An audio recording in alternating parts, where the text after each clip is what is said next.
Hey everybody, sorry it's been a couple minutes since we were last live. Um, I think it was, what was it?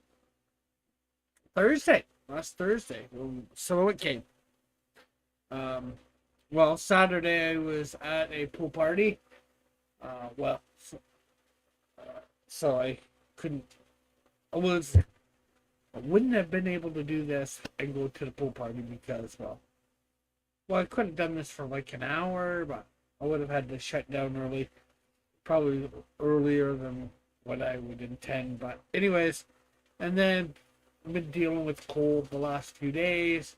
So yeah, we are back at it. We're gonna have to up our game pretty soon on this and get all these pages done, colored. Um, Probably gonna be doing a lot. Might do a bunch off stream, or I might just get on stream and do it for more than 2 hours at a time.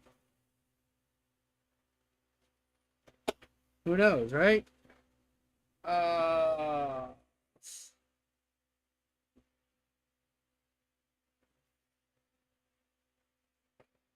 so what's not sure what to say. What to ask, what to do. Oh, we should share this out. Yeah, that's one thing we should do. Yabba dabba doo, Scooby Dooby Doo. Let me be telling you, Jesus, he be loving you.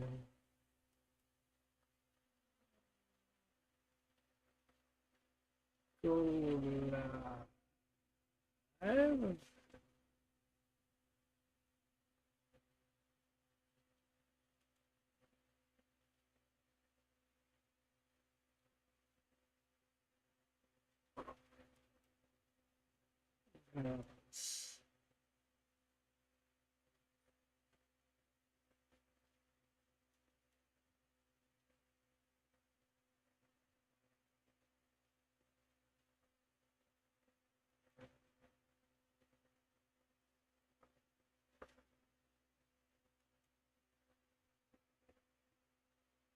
Oh, and concurrent viewer. Thank you to who's ever viewing.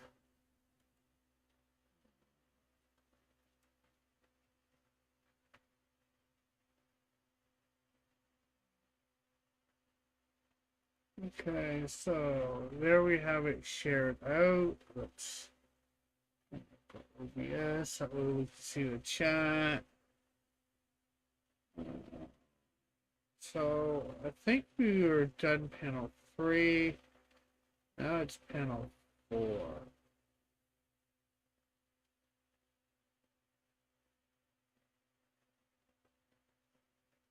Oh, we get some of the colors settled there.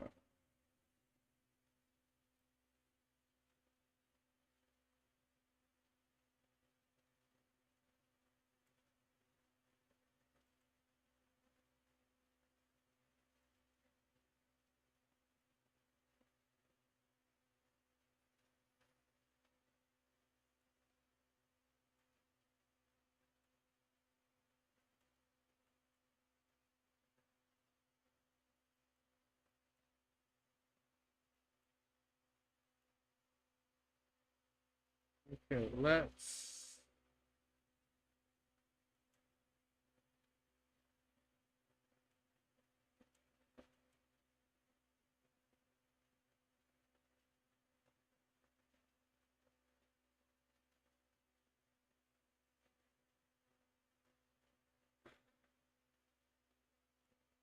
Okay, so we need to, I think, bring that down one or, we'll say 2 spots.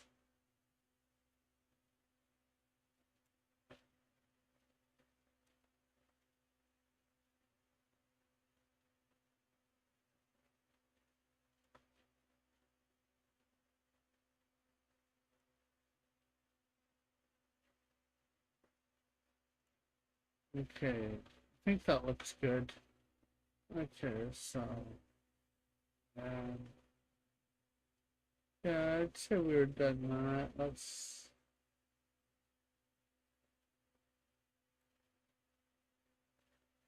just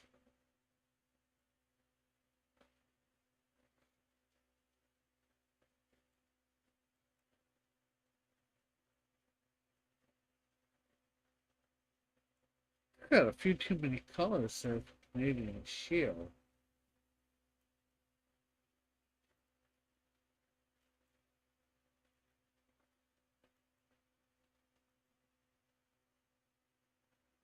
Because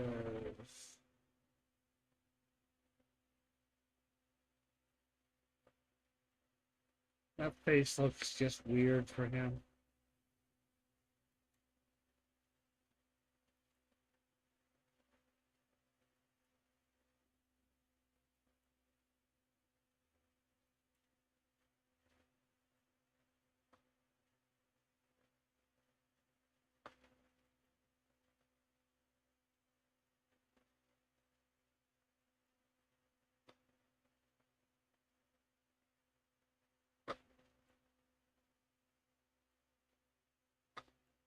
Hey, that's more colors than I thought were there. But everyone is accounted for, but I don't think there's quite as many colors as I thought were there either. I don't know why I thought there were a few more colors than that, but hey, that is good.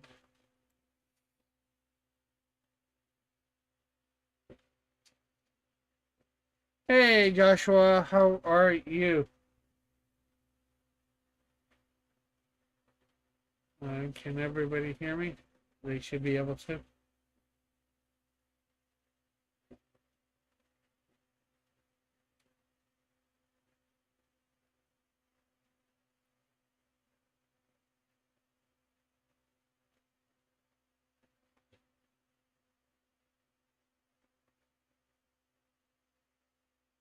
Okay, so let's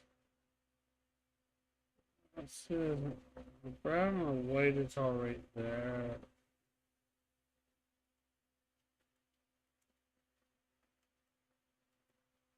Yes, good.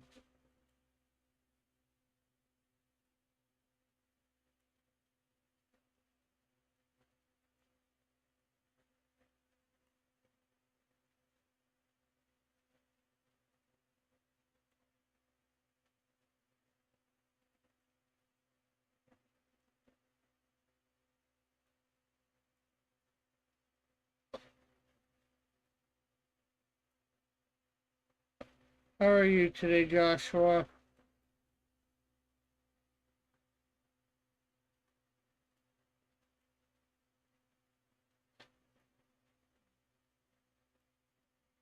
Anything new for you?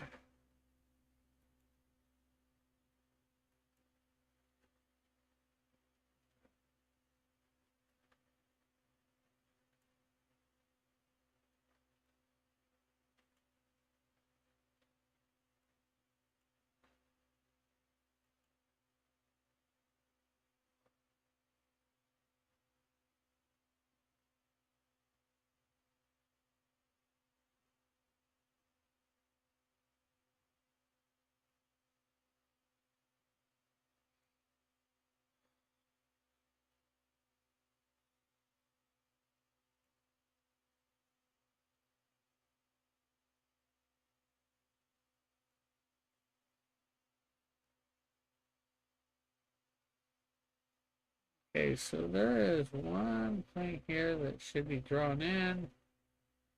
It isn't. And we will do it on this layer. Hey, Mike. Sudden. What? Oh, crap.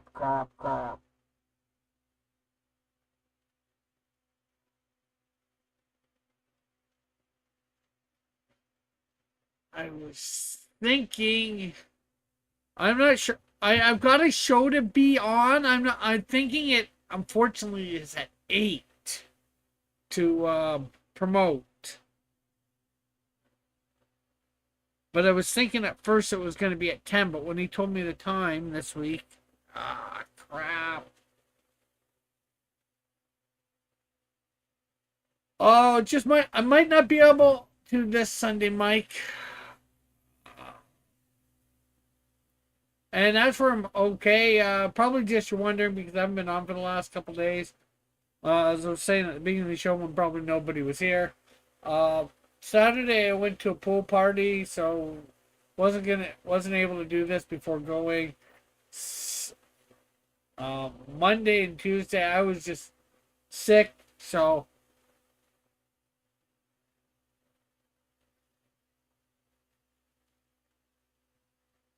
um.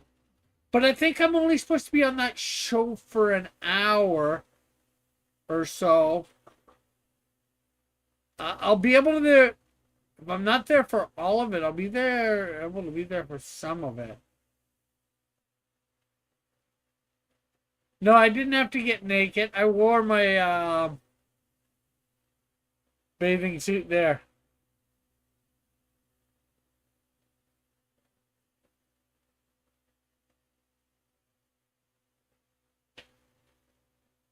All I had to do is take off my shirt.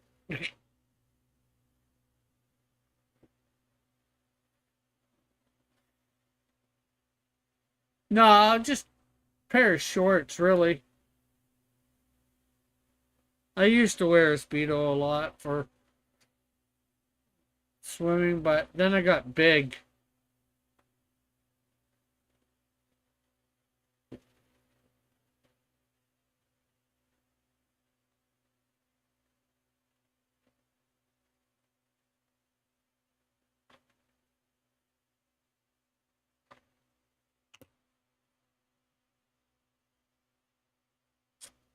Why would you be afraid to go topless? Especially as a guy, guys can go topless easy.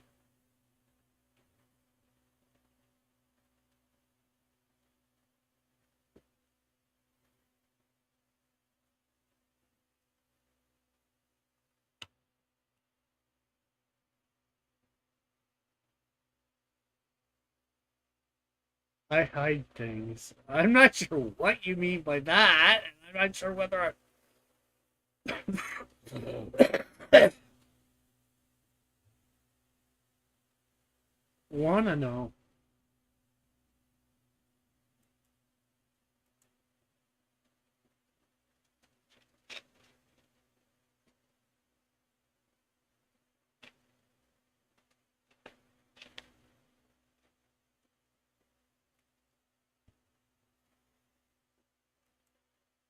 Oh, I didn't shave because of that. I just shaved because I wanted to.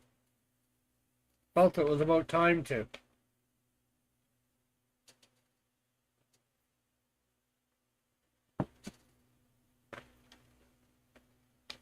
Yeah, still a little, but not as much as I was.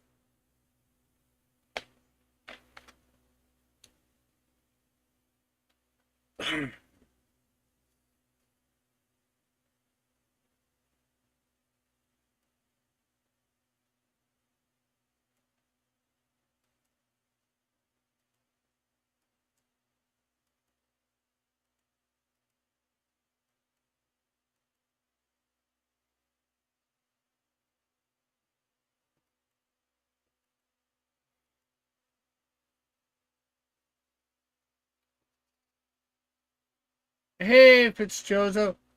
Um, is that orange juice in a Coke bottle? Yes, it is. Orange juice in a Coke bottle.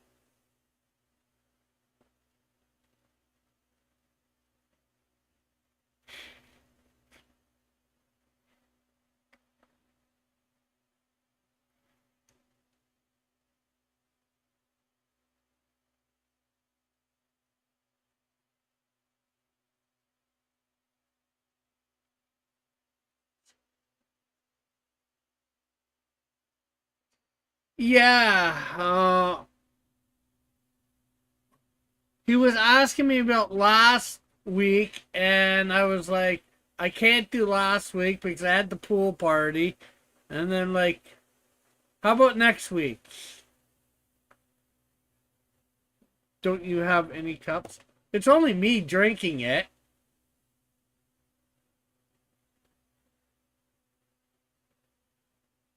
Okay. If it shows up.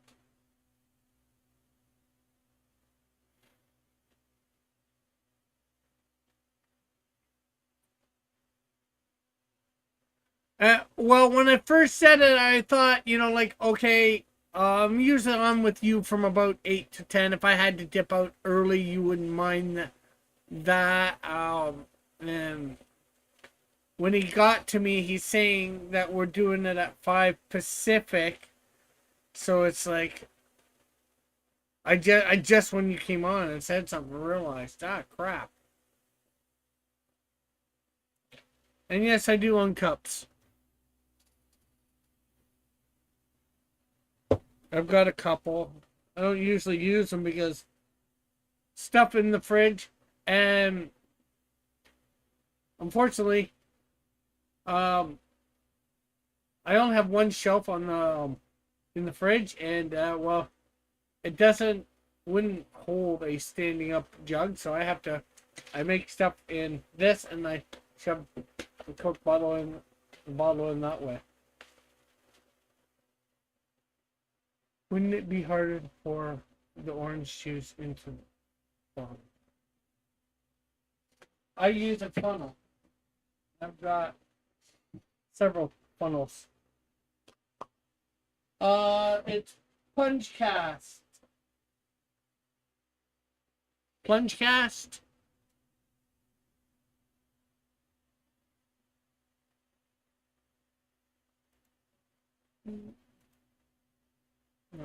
Let's see. Yeah, Plunge Cast.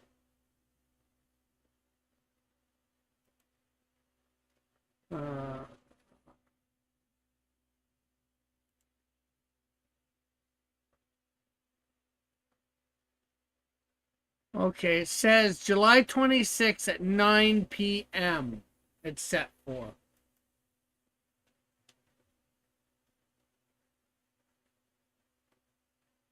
And I got to be there about 20 minutes early.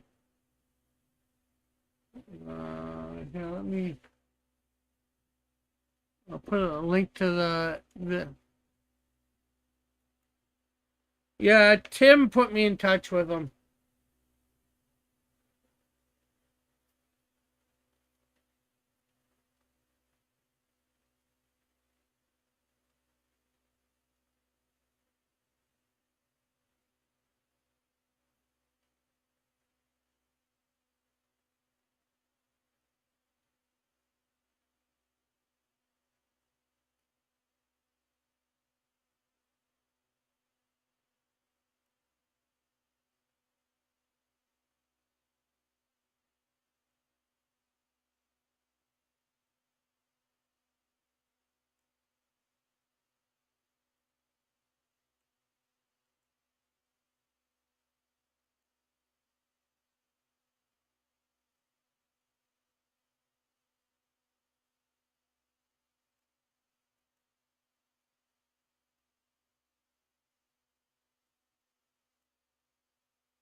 Yeah, July 26th.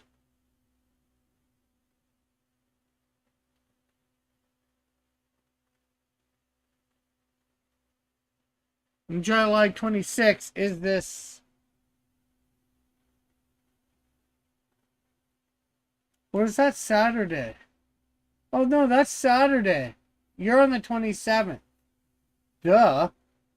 So, yeah, that doesn't conflict with you. I don't know why I was thinking it might have conflict with you. Oh.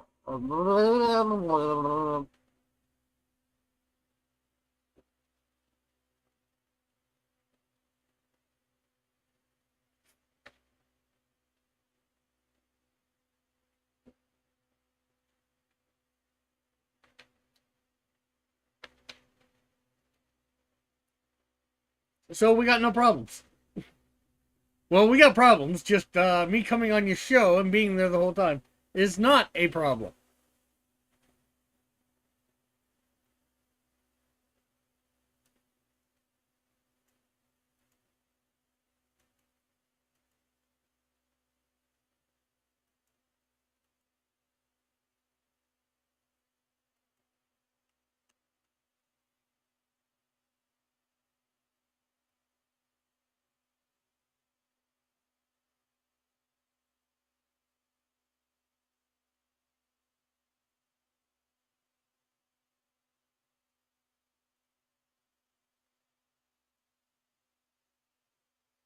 Yeah, maybe.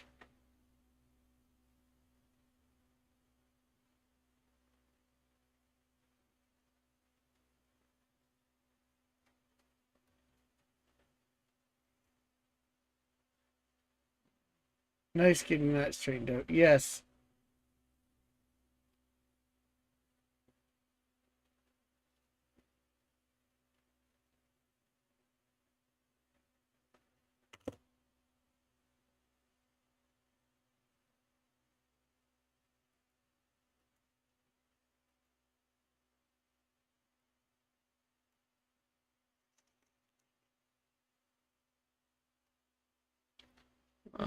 Any more done on those pages? Um,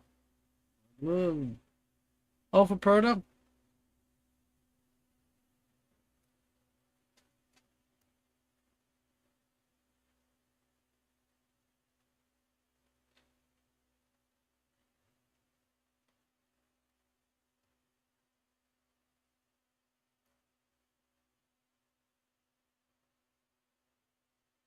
Hey! Hey! Oh. Well,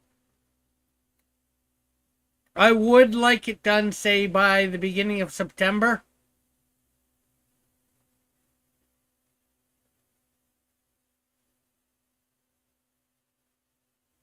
Because that way I have some time to print it. Um, Thank you. Because I want the Ash Cam for sure. I want at what's the name of it?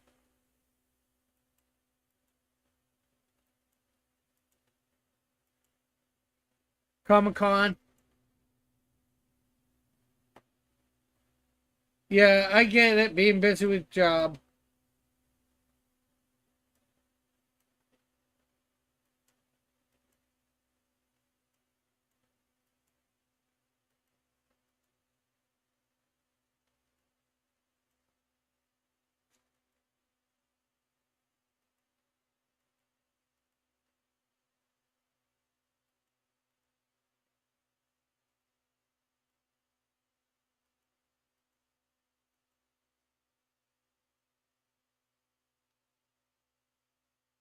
Then again, this is my job too, since I'm getting paid.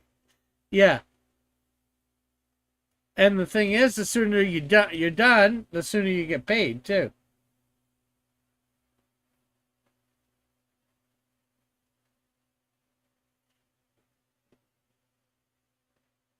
But one actually pays your bills on an ongoing basis at the moment, where the other does not. Stop watching, Rick, and get back to work.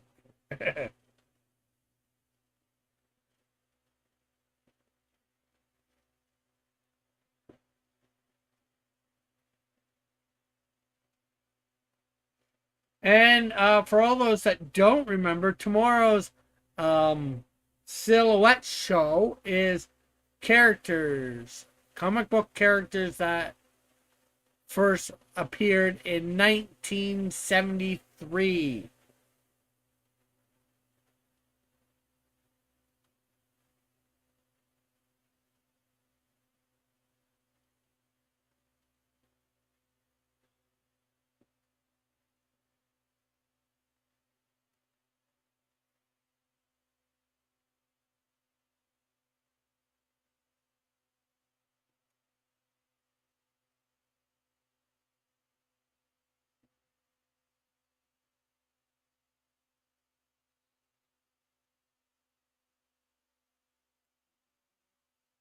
Yeah, I think.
Although, you'll have a little bit longer for the next project to work on. Canadian Shield 4. Because Dillard's going to do that. Finish up the number 2 for Snowdrift. And that's got a campaign to go through. But these streams are fun.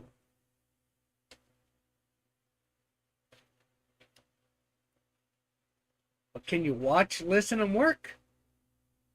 I don't know.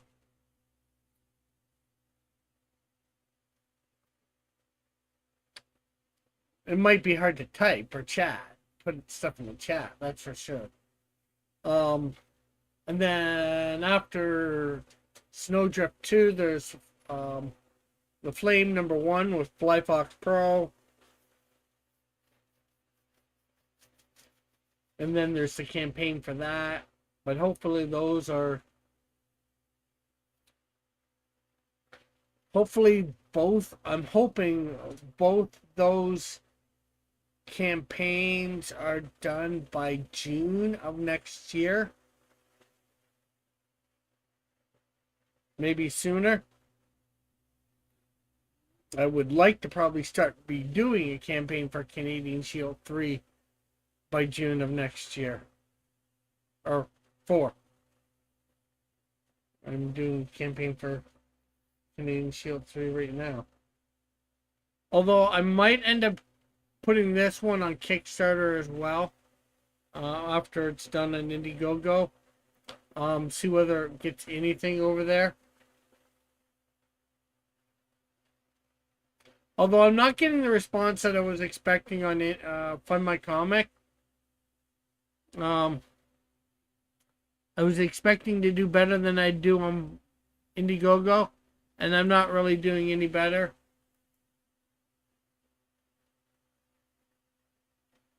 At the moment, you know, like last time I checked, I'm not in the featured picks. Which maybe I can get, maybe I can't.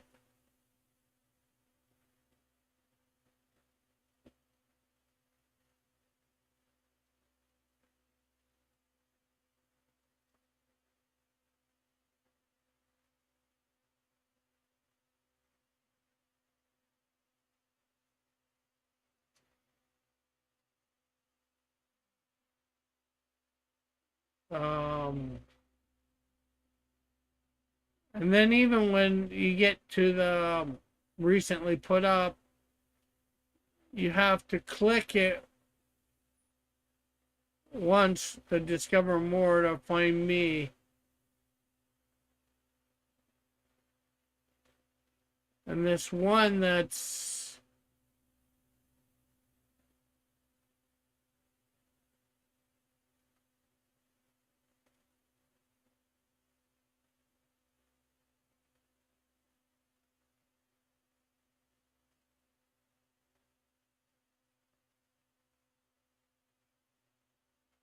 I don't know how you make it into the featured picks. I'd like to know. I wonder if there's anything on here that can tell me. I should look through that at some point.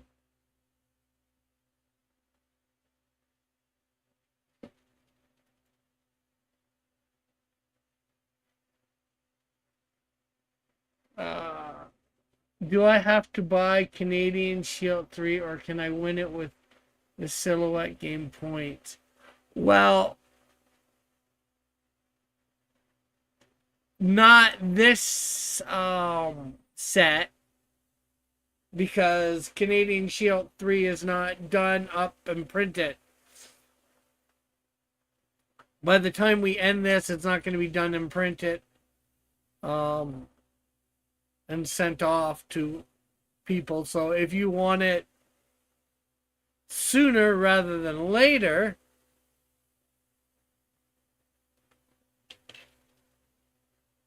okay, I'll give you my money.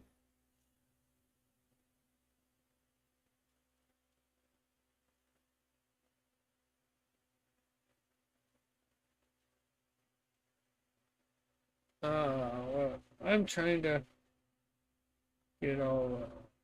Okay. I gotta stop getting distracted. Okay, so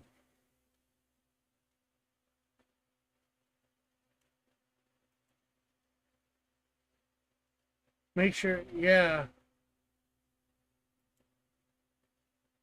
That's what I gotta do when I come on here. Let me get in the Fun My Comic link.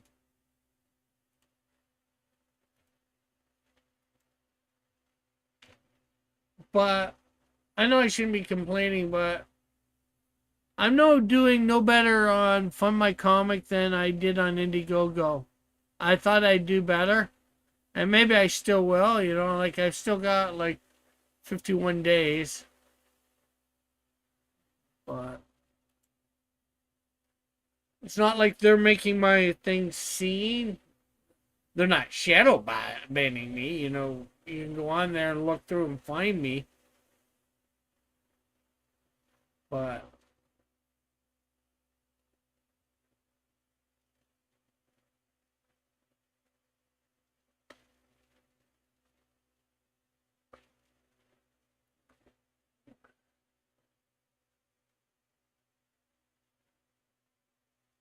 I should message Luke and say, "Hey, Luke, how do I get on the feature?"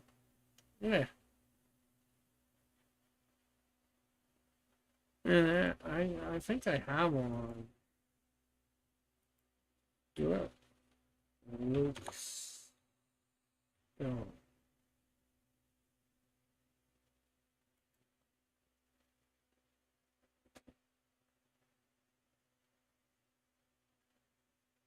You know what? I'm gonna send him a thing of it.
In message.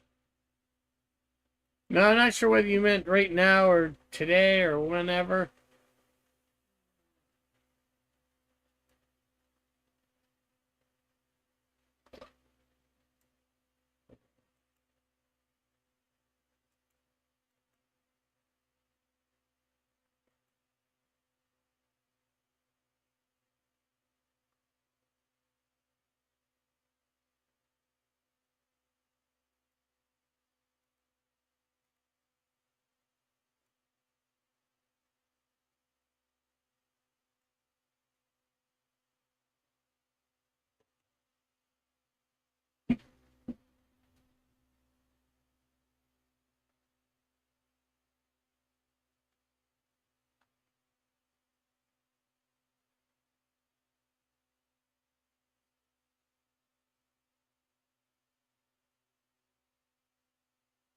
I meant right now.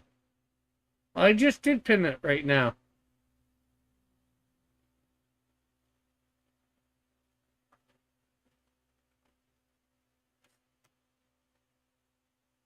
Well, thank you. Thank you very much.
Now we need to change bleeding shield. Do that. So what layer is?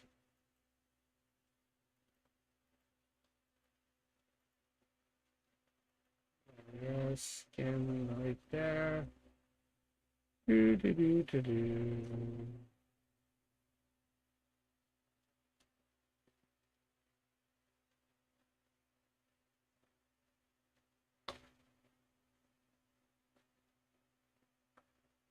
Well, Alpha, the other thing that will come with yours, unlike a bunch of other people's, um, is you will end up getting a whole, probably, I think I told you, probably getting 10 or 20, probably 20 or more ash cans for your to give away wherever you want, to whoever you want.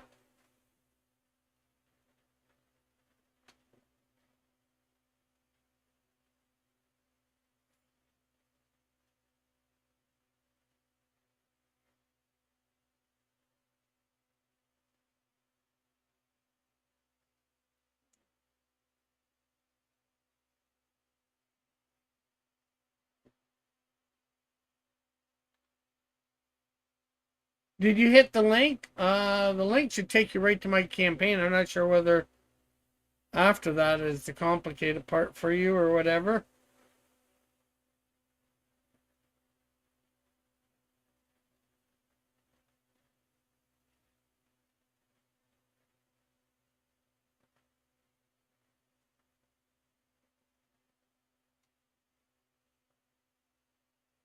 I want to get all the comics and the buckler.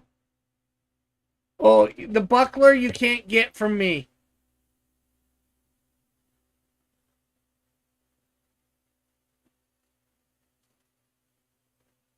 You can't check them all out at once.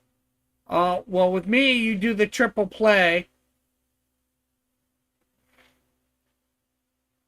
and you get check out on mine. But if you want to do the Buckler Dillard stuff, you have to go over to his page, shall we say, on the site and get his stuff and check out there. That would be like even with Indiegogo or Kickstarter or whatever. The shopping cart is per campaign that's up there. So the campaign is different. Like the campaign for my page and the campaigns for Dillard's page, as far as I know, will not be linked.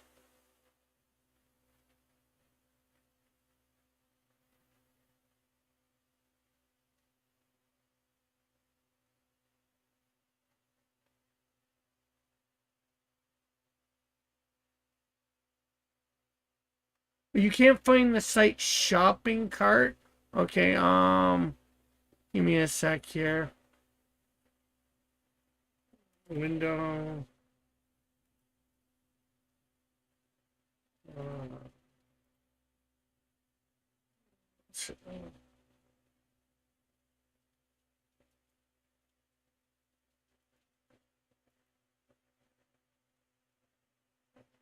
uh,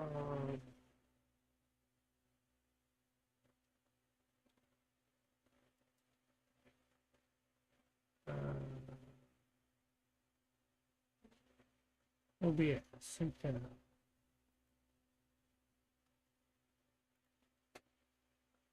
Cancel window. Someone comic.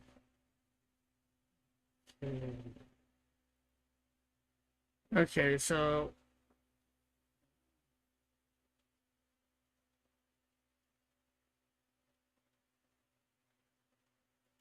well, uh it's more if you want to get multiple things from the same campaign where you don't have to do several different checkouts for different things like like, say if I put up my, oh yeah, something I haven't showed you guys. I'm gonna, like, I just recently got this printed off. I know you probably can't see it well. Actually, I have pictures.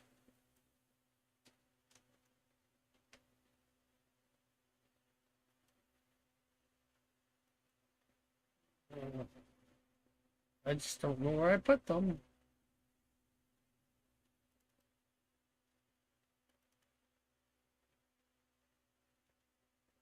Well, I know I have them up on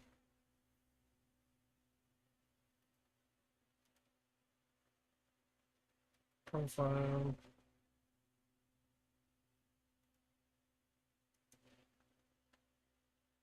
Copy image.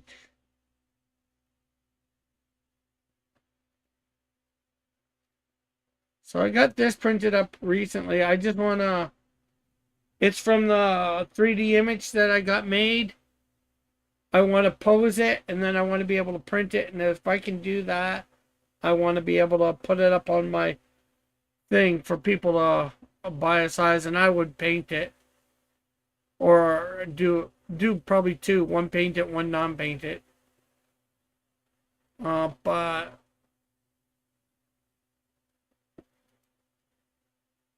and let me get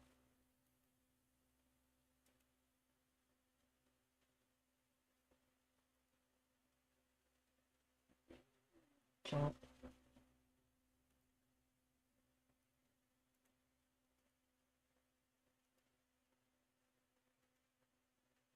Pop chat.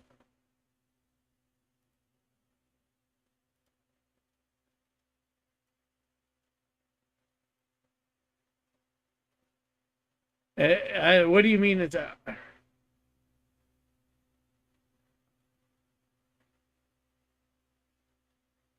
cool, cool. Yeah, I got this printed at my library.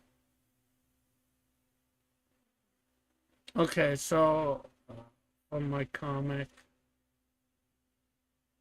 So yeah,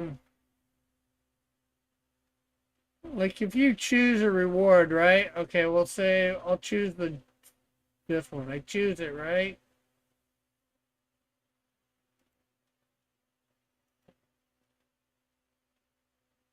Maybe I can't do anything with this because it's my campaign. I don't know.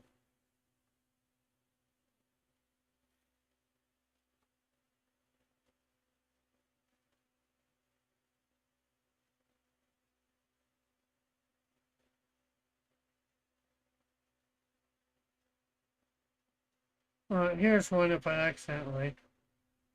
Benbat, Alec, Apex Comics. Yeah, I do, but it's not hooked up at the moment. I still got to do stuff to get printed up. But this didn't cost me much to get printed up at my library. And I don't have white.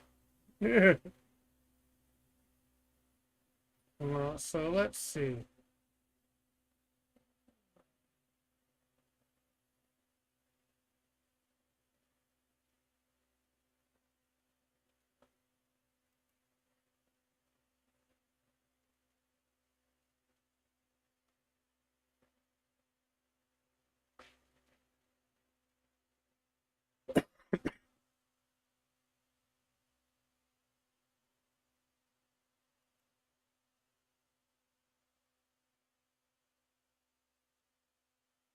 Okay, let's see. Hey, Tim.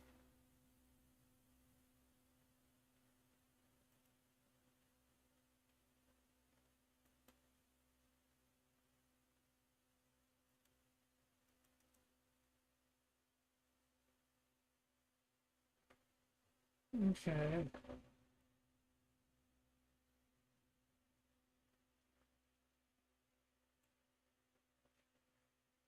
It says welcome, Rick. Why is it? I can't even seem to contribute.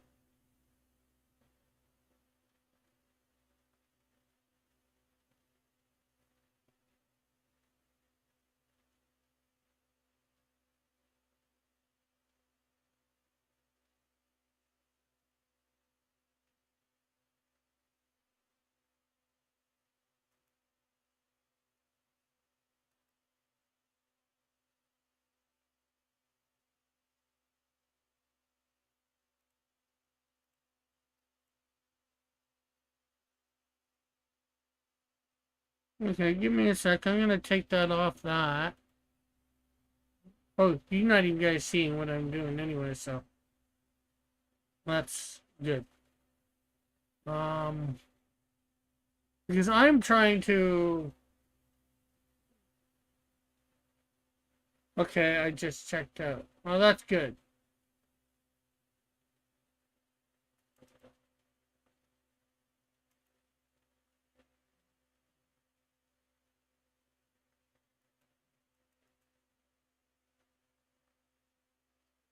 Why does this not want to let me?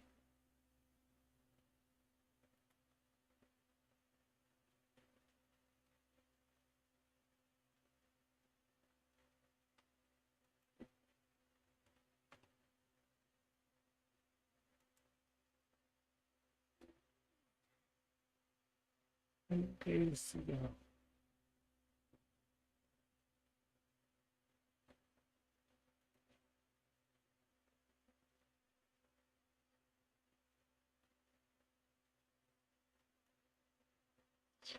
I can't seem to choose something. Okay.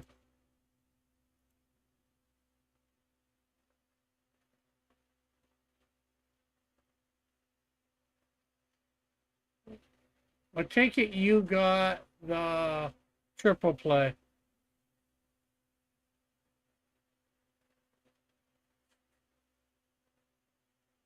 Well, I'm already I'm already going to be on the fan show. I believe the 17th. I worked that out with the fan show. Will have me on anytime.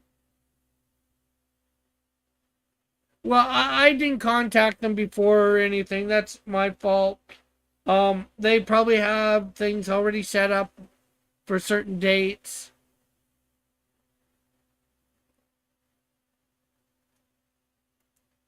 Um,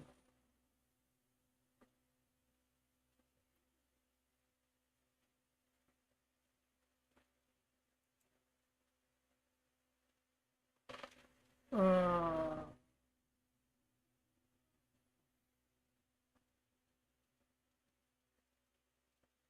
well, they might have changed it because of the something because of the yeah, but let's see. They might have had something on normally, but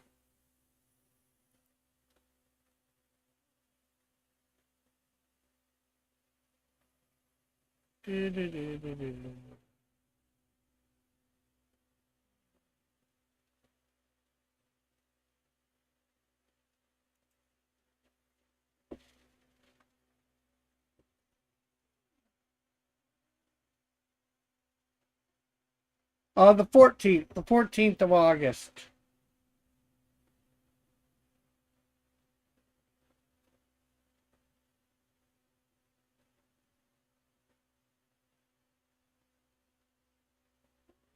I don't know if they had something confirmed or not, but I am confirmed on it. I'm not. It's not like I haven't been on there before. Usually, as uh, your backers have to tip the website. The more the tips you get, the higher it goes on the front page. Oh, okay.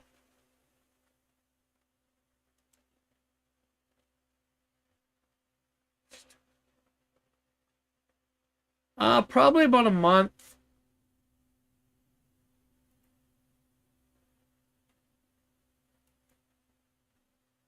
Because it's set to end on the 13th of September. So just, technically a day less than a month.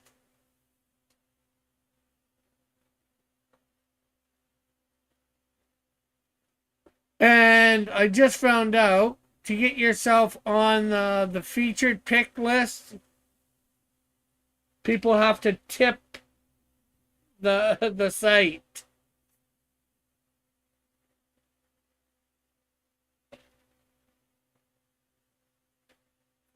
Well, with your contribution, I am now $105 away from my goal.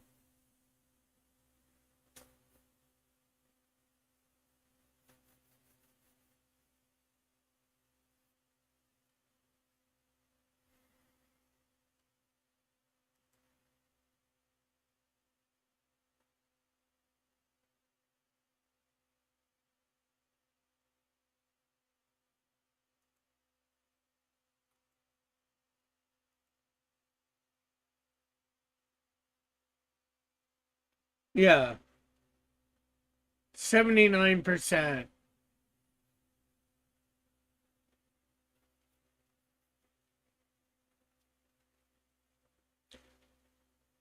I know I'm gonna get the 500. That's not really not for thing.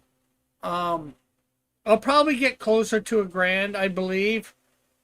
Like my first well, in Canadian money, my first campaign did like about 3,000. It was 2,000. I was going for American, which ended up being around 2,800 Canadian or something like that. And then my next campaign. Am I showing any of this stuff? No. Okay.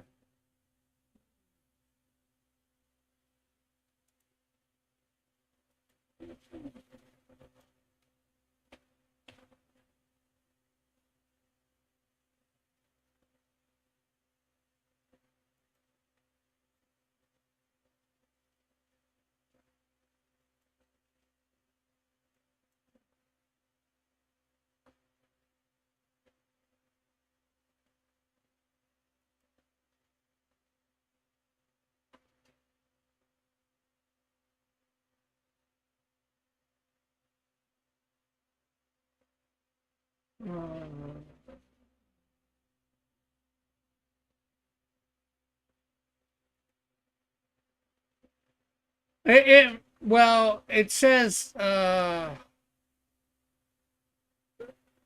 total I had by the time I ended it I had 80 backers and had made $3,058 Canadian. That's without taking the fees away and all that. And that was the first campaign for the actual Canadian Shield. The next one was Canadian Shield 2 and more. And I made $1,988 Canadian with 48 backers. And that was in 2 months thing. But even with that was when it was initially done. The original 2 months I made for that one because I did a few. That one I left open for a bit, and this as long as they'll let me, I'll let it leave open for a bit.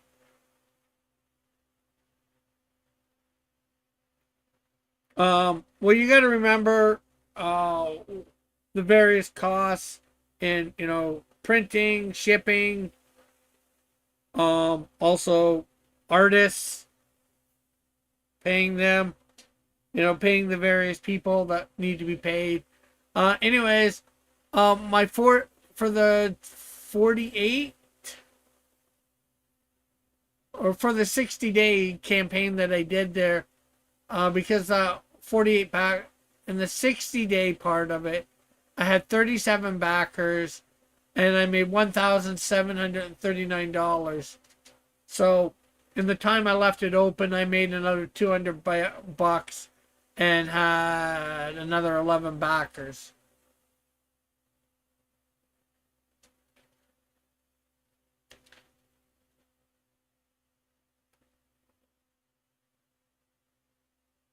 So I figure I'll do a minimum of probably about 1,000. Yes, it seems a little dire right now. They can be a good hustle if you.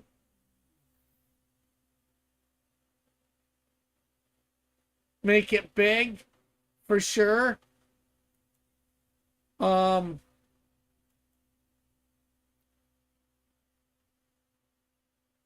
oh, you and oh, Alpha, did you talk to your person about that? About your book that you have, your 20-page book.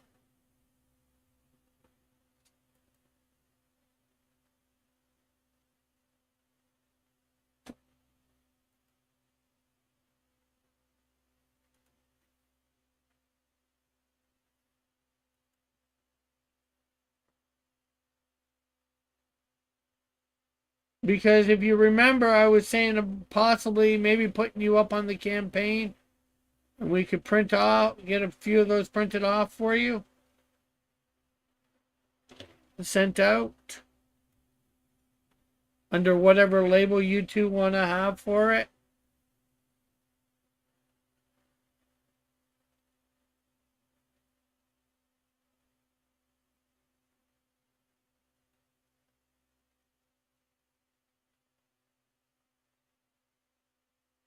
Yeah, well, is your book all? I thought you said your book was all done.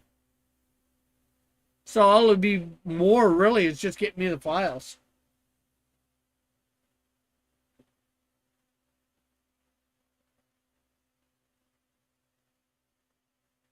Maybe a couple images.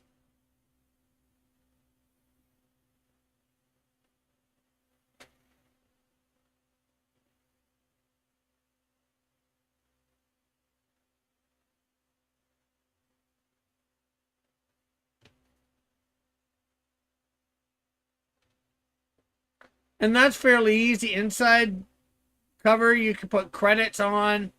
Um, Back, you could advertise something. Back cover or inside back cover, advertise something.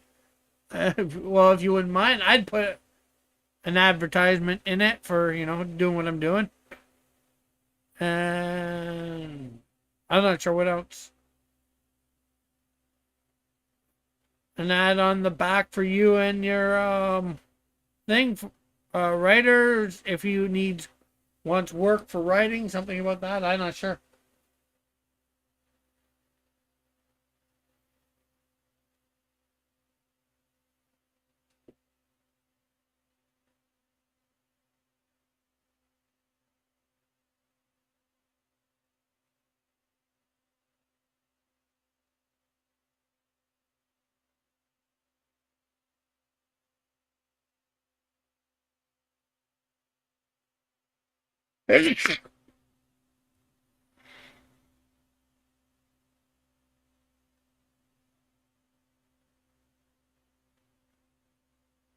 But it's up to you whether you want to do it or not, too. It's just I did it for Dillard. It helped my campaign too. And oh yeah, the thing is too with the first one, it also did have the ash can. It had the buckler ash can too.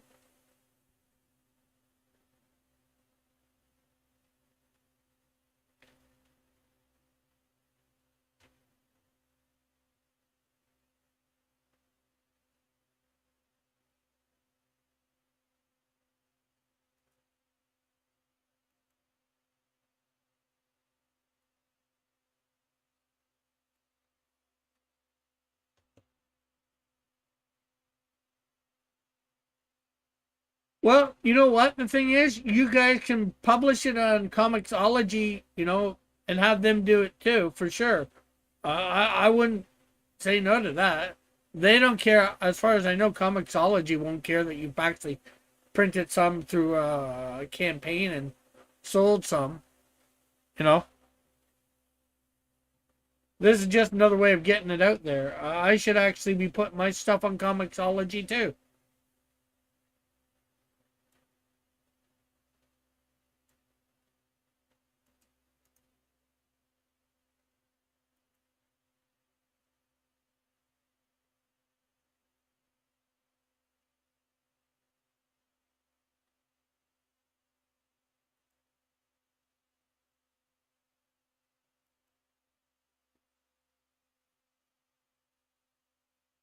I'm not sure if he would be okay with using Fun My Phone.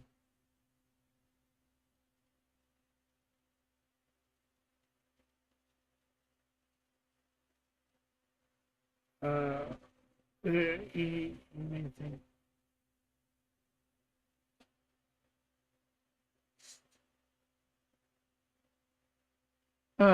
Well, hey, the worst thing you can ask, worst thing he says no, right? And, you say, okay, well, I just thought I'd bring it to your attention. A buddy of mine said that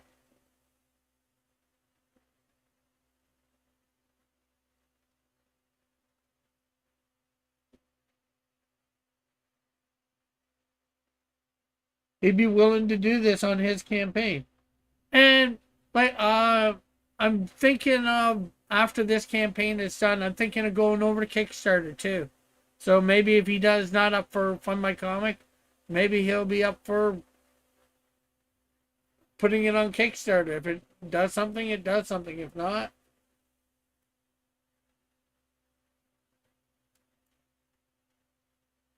not much. Just talking about things. Oh, show off this to Alpha Proto. So I got myself printed up Canadian Shield thing with my whatchamacallit. I just gotta figure next Monday I'm probably gonna figure out how to rig it and pose it.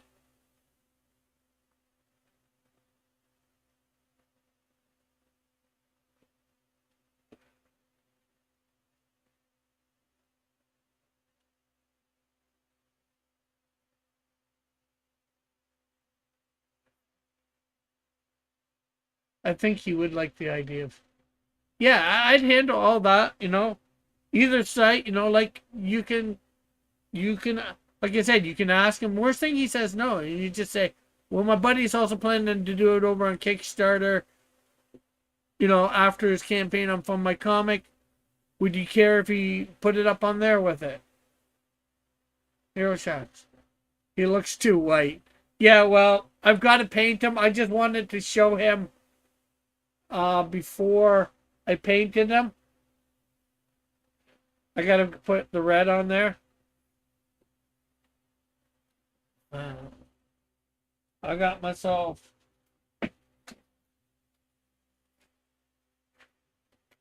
some brushes. This is the wrong color to show you. I also got myself some paint. No, the print was actually cheap. I shouldn't be saying it on here, but you guys won't spread it around, I hope. This cost me under $5 Canadian. In fact, it cost me under $4 Canadian.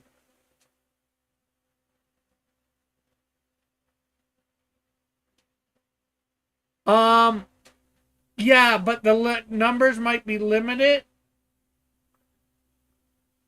If I can get my printer up and printing, I could probably print 2 of these a week at the library because you're only allowed so many hours.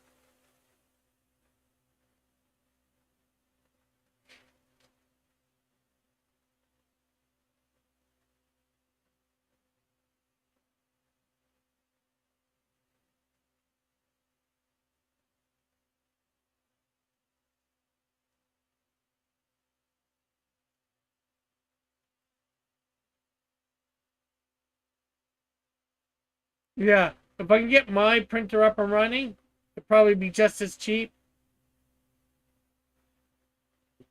That's 4 inches tall. So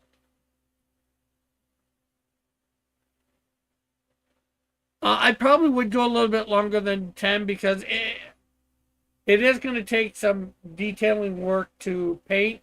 I could probably do it $10, 10 or 15 plus shipping for um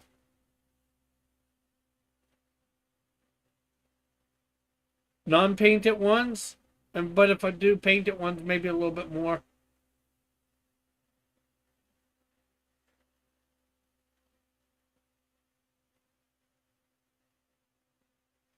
Yeah.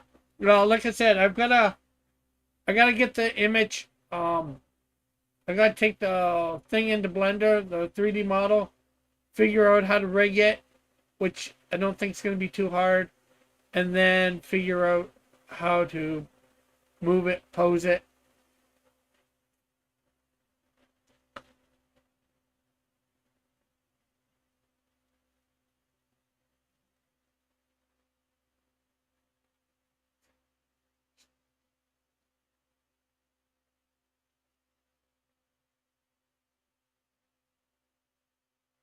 Uh,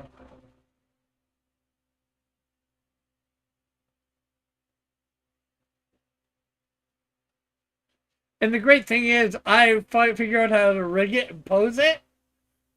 I can make a whole bunch of different ones in different poses.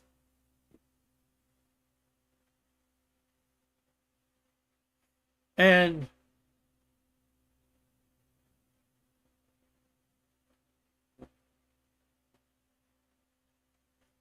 yeah, it would just be neat. Okay, so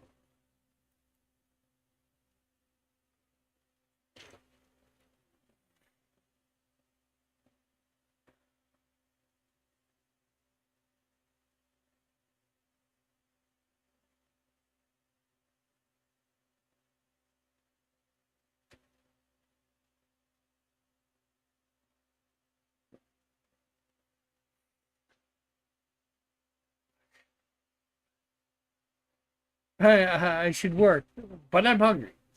So I'm going to cook dinner. Well, you probably don't cook dinner the way I do with a microwave usually. Maybe once I get my own place, I might actually start using a stove again.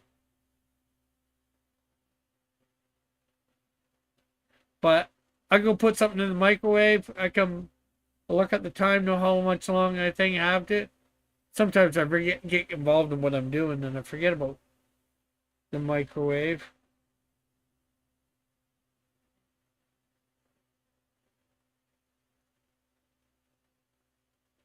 Okay, why were you telling Ash, Outcast, and Cash?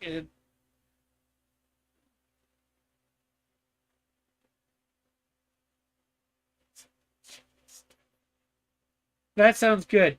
Up for Proto. Maybe you are expecting too much. What do you mean, Tim, by that? Expecting too much. Who is expecting too much?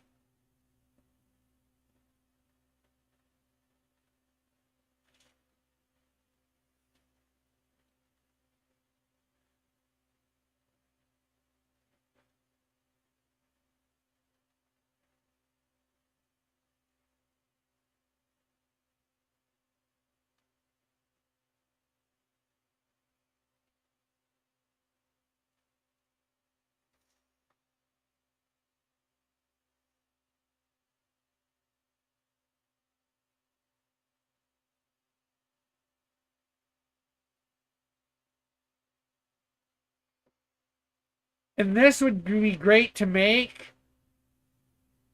and give to anybody that is drawing up the Canadian Shield too. Maybe a slightly taller version, but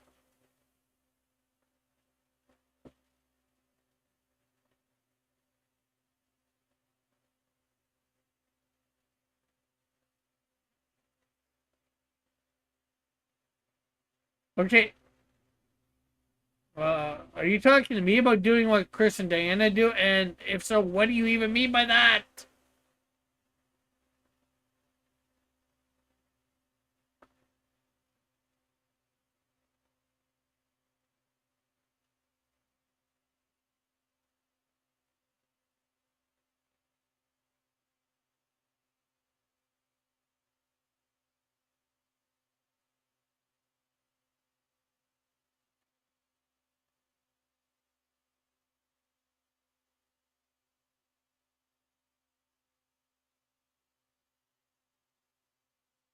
You're talking in riddles, Tim.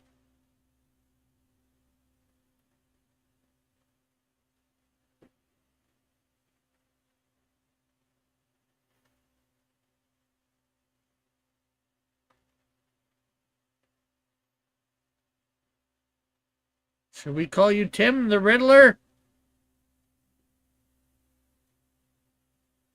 Tim the Riddler Olsen.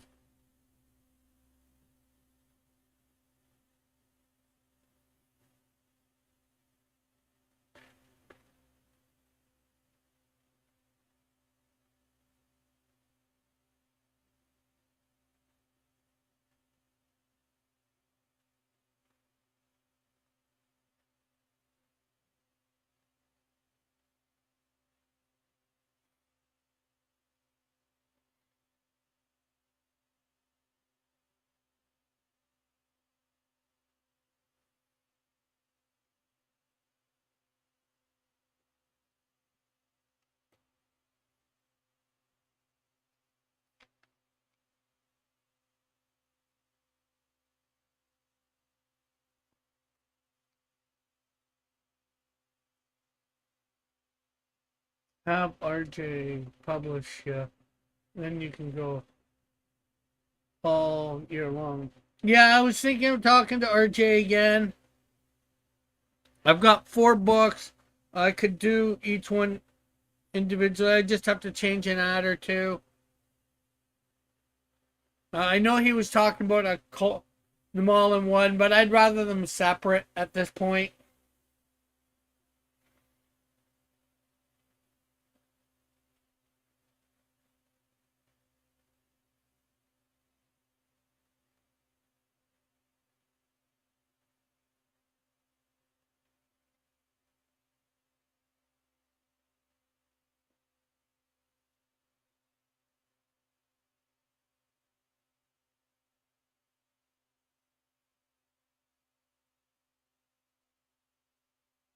Like for both the Canadian Shield 2 and 3, I'd take out the ad about for 2023. I'd put in something else instead.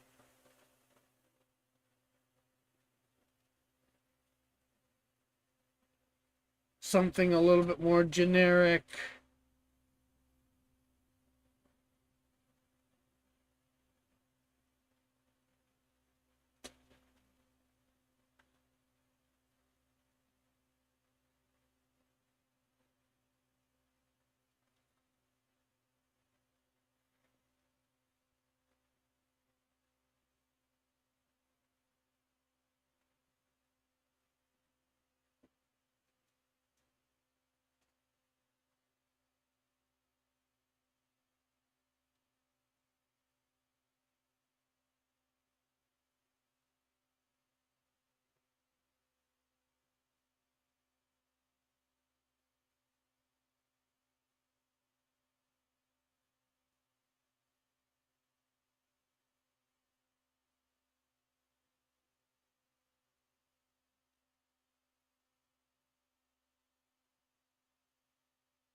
And technically, I have them on my, although not probably as definitely not as good as RJ's thing, publishing through RJ, but I do have them on my own website, so they are there all year long. And I gotta get to out to a different couple different churches that I used to go to, let them know about my campaign.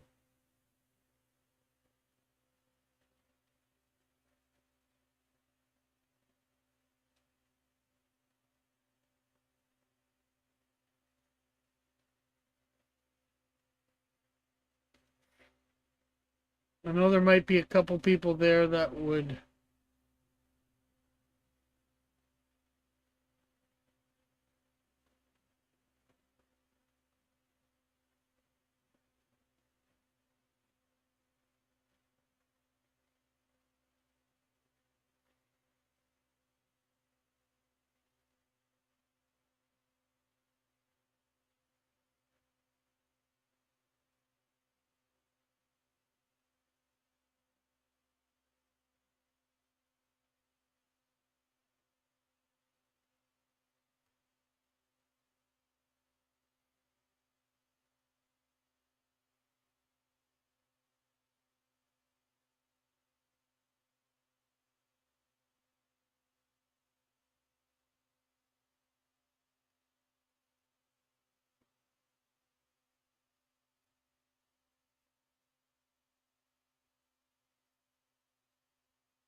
Although probably after I this campaign is done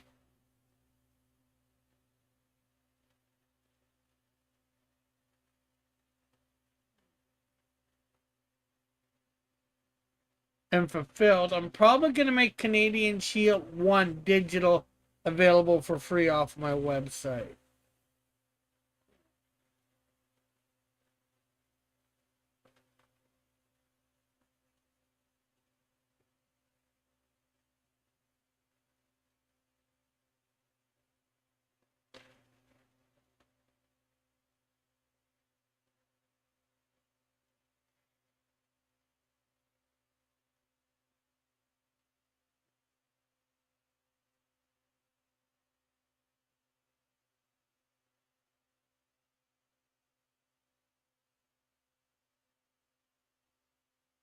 Oh, and Tim, I'm also to be on Plungecast this Saturday.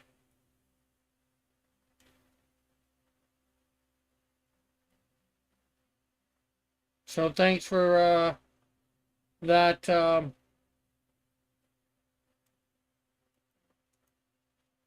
connection introduction.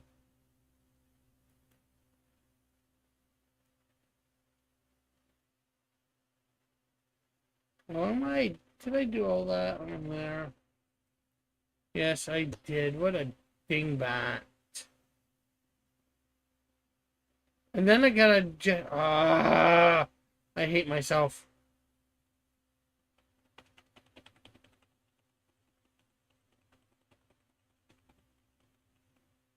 I gave myself so much more work to do because you do certain things right the first time. Okay. Before I do.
There we go.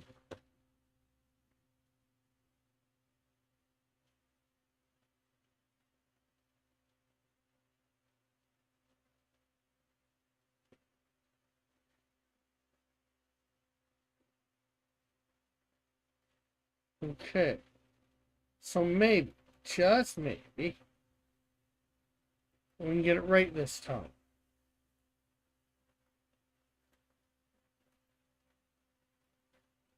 There we go.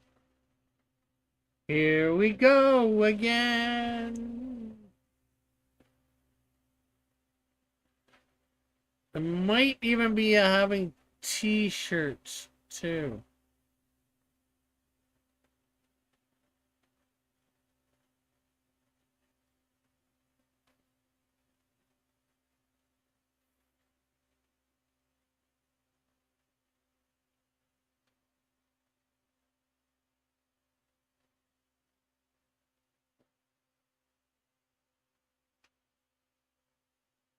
Hey, whammy whammy wobby woozle.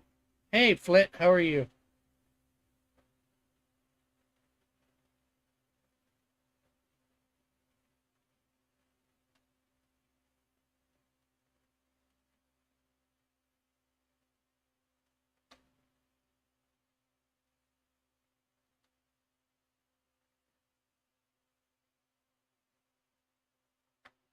Never we ever got Flit to get on a campaign. Flit advertised it for it, and I thank him for it. But it'd be lovely to see him buy it.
Rick calling us out for not giving him. I didn't call you out for nothing, Joshua. I didn't call Flit out. I thanked him and just said I'd love to see him get it as well. I said thank you for the shout out the other day on that post that you were on that went viral over on Twitter. And then I was just saying it'd be nice to be able to see you get it one day. The Canadian Shield. I'm cooking rice, but my last name is Lee, so it's okay. I cook rice and my name ain't Lee. I cook rice all the time and my name ain't Lee. Or my last name is Piper, so I could be a sniper.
But how have you been, Flit?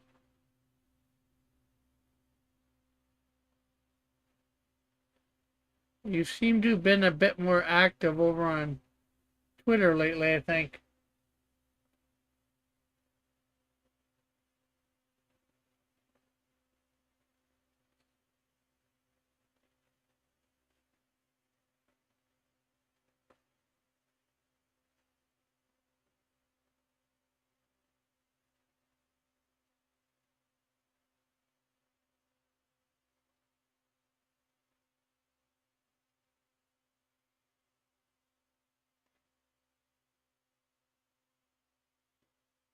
But shortly after this campaign, maybe he'll be able to read Canadian Shield 1 for free without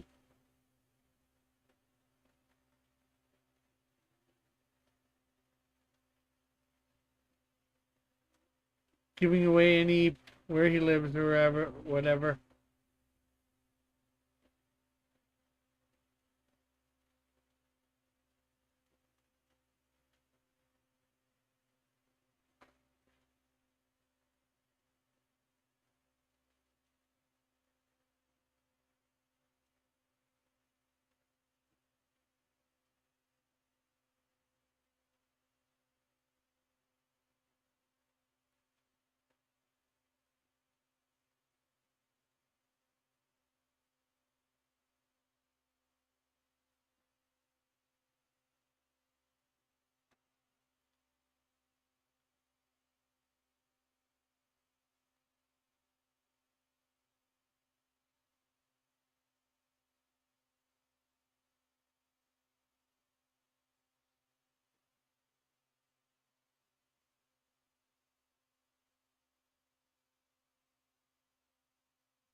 My question is, anybody out? People always trying to dox me. I don't know why. I'm a very boring person.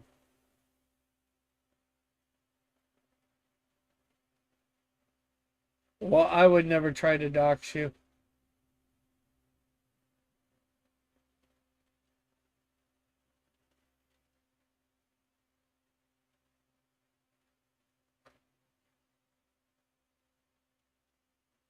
I think I sent something to you once at a mailbox. I forget. I don't even think I have that information anymore.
Okay, there. We finally got something done.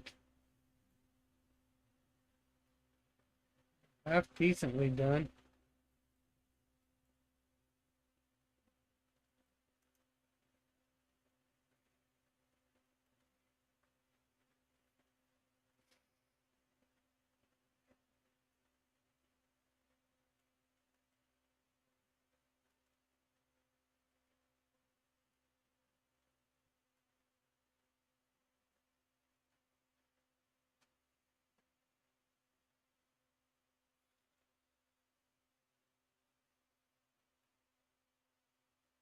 Rick is blackmailing us with our docs. We stop watching. I never even said anything close to that.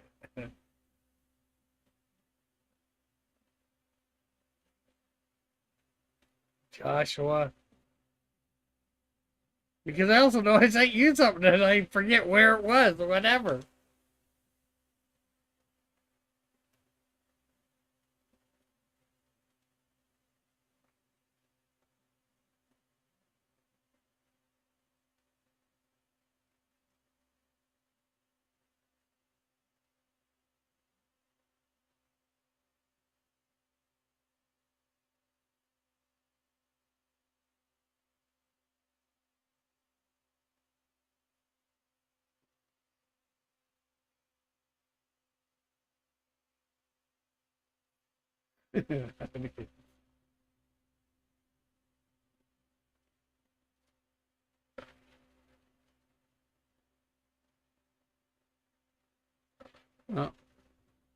Oh, I put that in the wrong spot.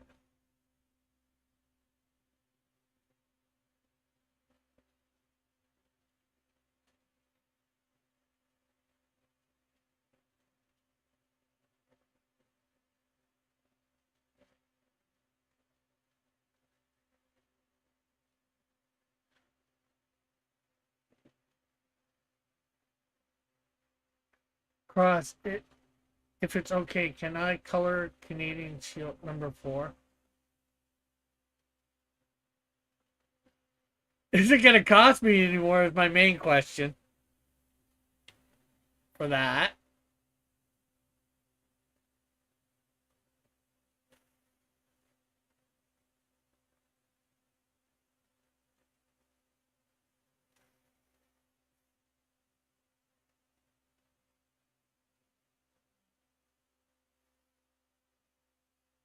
And the other thing, I would be just as long as it's not. Have you seen Canadian Shield 1, the first version? Alpha Proto? Actually, there's two things that. I'm not sure whether I got one of them. Um,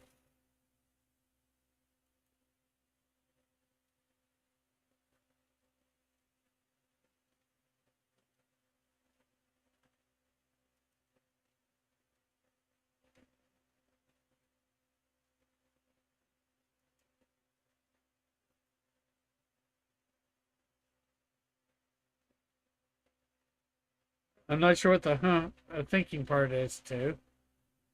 Uh,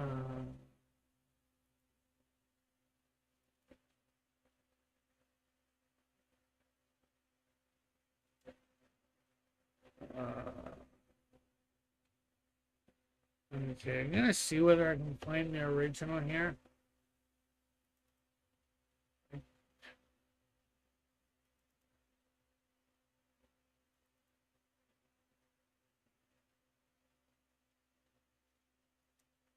That's remastered.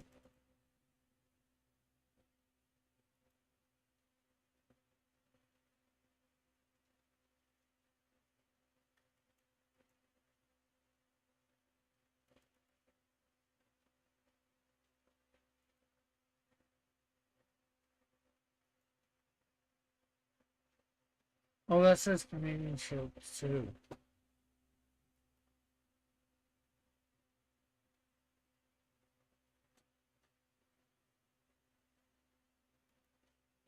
Well, they're the same dialogue wise, Joshua. It's just Canadian Shield 1 remastered looks a little different. Uh,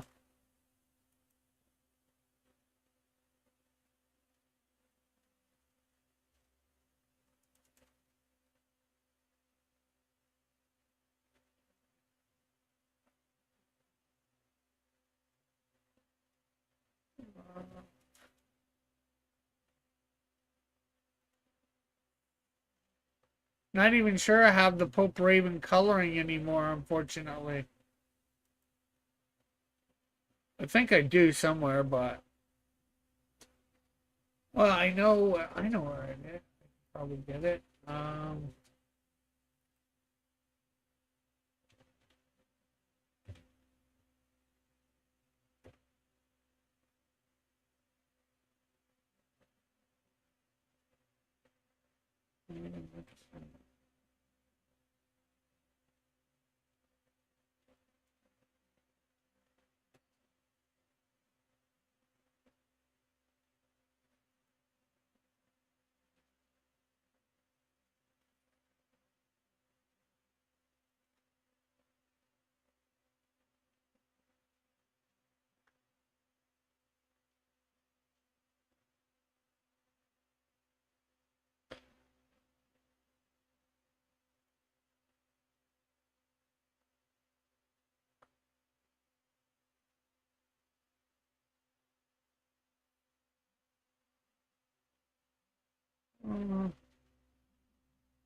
thought there was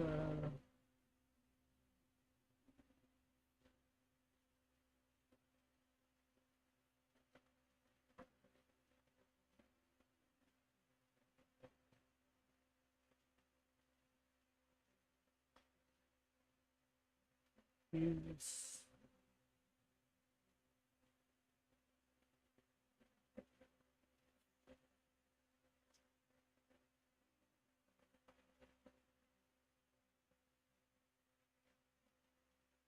I was thinking a mix of I could have.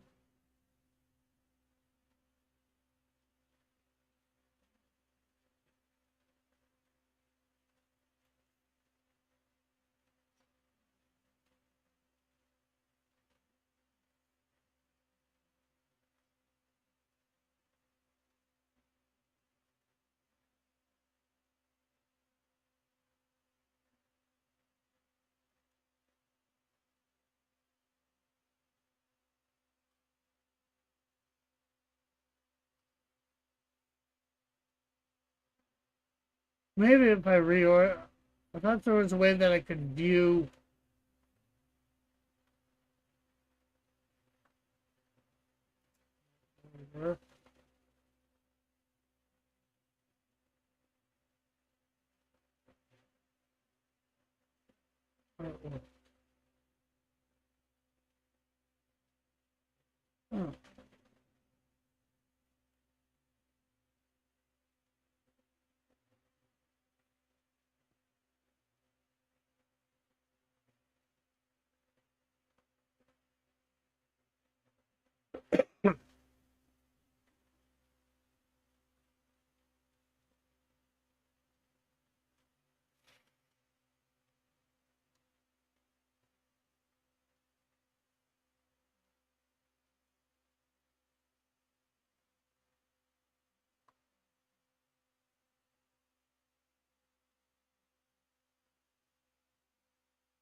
Okay, so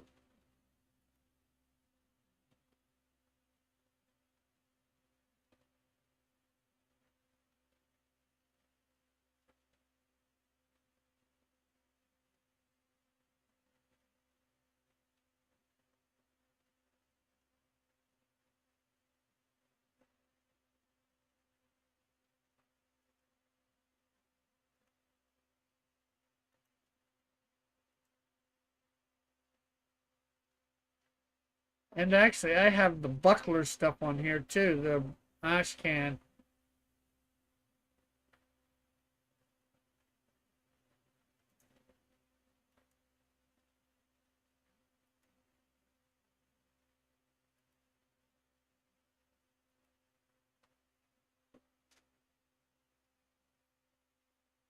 Okay, so just give me a sec, guys. And, uh, Have you set keywords for YouTube?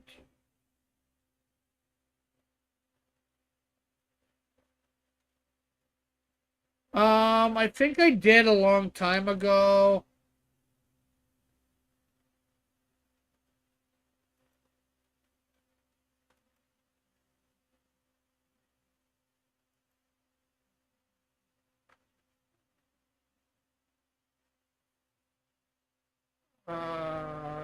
I could check in a sec just to be sure.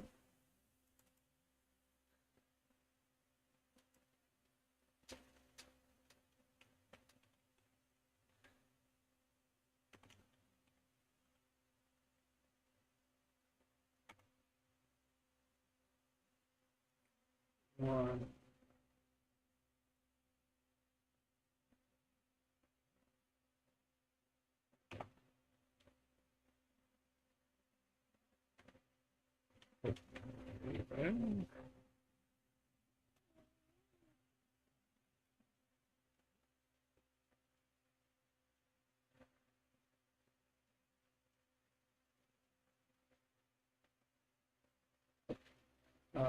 How about this? If Canadian Shield 4 gets over $3,000, you'd be willing.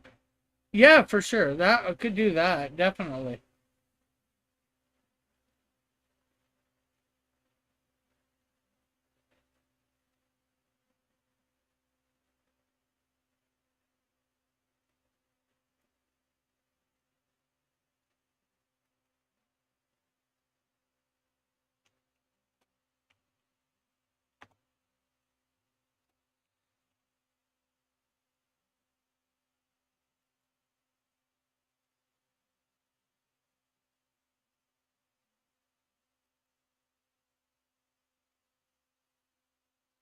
Okay, well, that's being done. I can in here.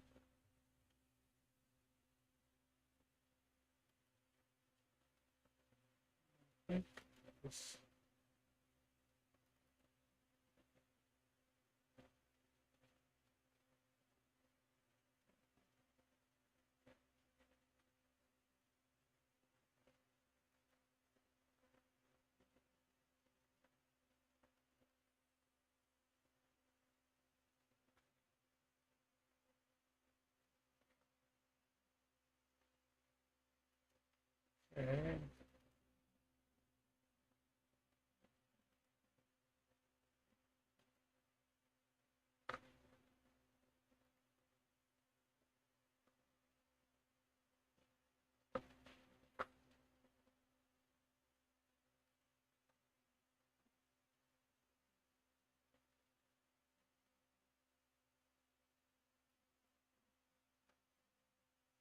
Okay. Cancel. Okay, I thought we.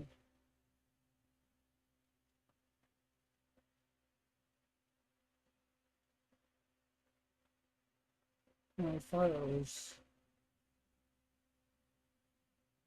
done.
Okay, so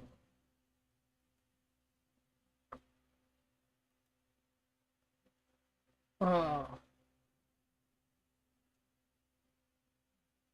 no, cool. That would get me more invested in the project. I'd be willing to help you advertise the book even more. Awesome. Yeah, because if it gets to a certain place, you make more money. That's always a good way to get some people invested in a project, making them make money.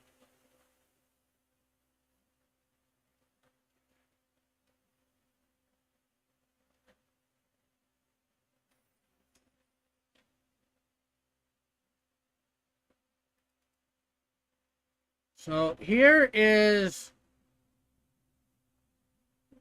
and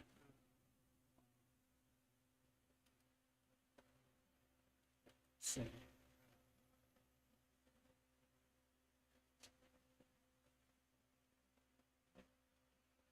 Canadian. Well, I'm hoping by we'll say next June to be doing that project. Well, campaign. As soon as Alpha Proto is going to be drawing it, inking it, and coloring it. I guess now. Um, we'll just have to make sure the coloring is the way that I like it. Like I was saying a little bit earlier. So I'm going to show you the difference. Uh,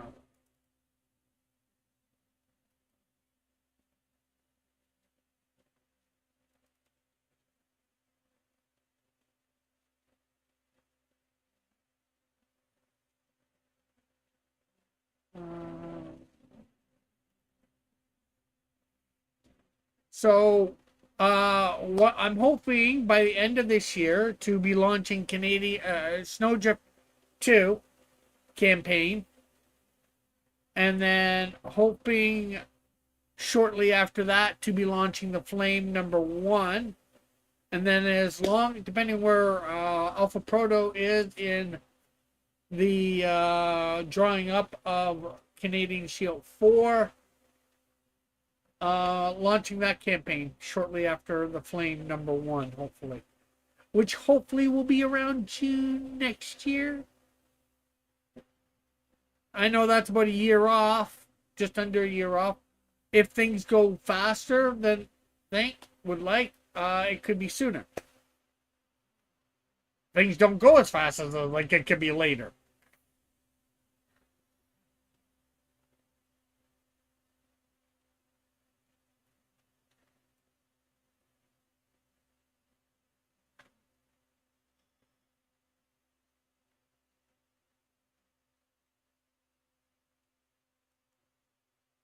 So I'm just gonna make these. You know what? I'm gonna take this one over here.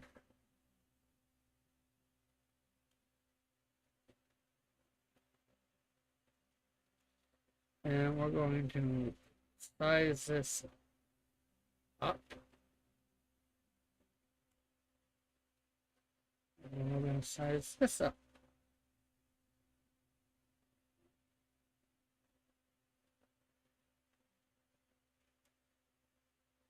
So I can't get them the exact same size, unfortunately. I probably put this one.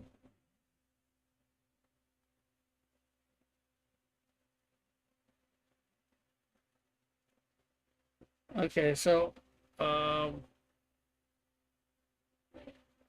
the covers aren't really what matter. That was my cover for it. The cover for this one was um, done by what's this? Sketchbook 360. So here is page 1. Well, that's of the new version. And here's page 1 of the old.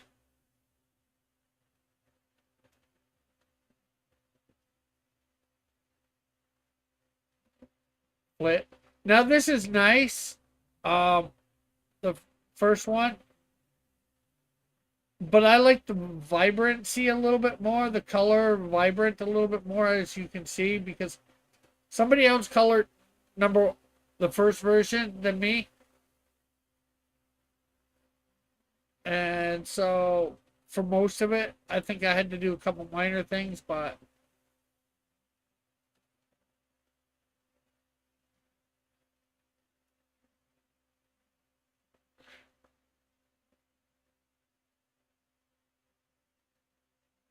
okay, so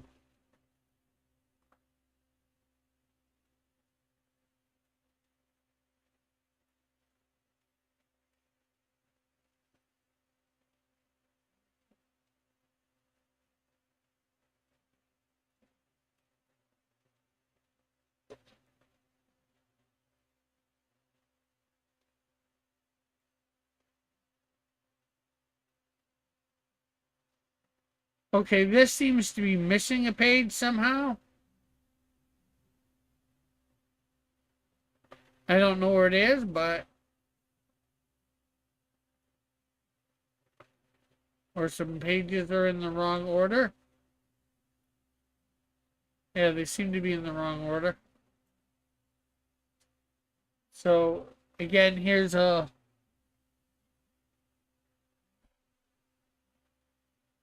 comparison.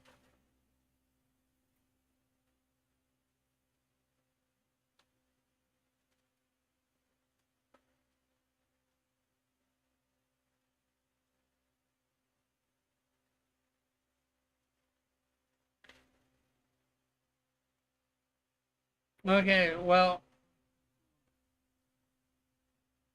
actually, I have nothing really going on tonight. So, Alpha, are you seeing this? Flit, what were you thinking with the proposition, time frame, and all that?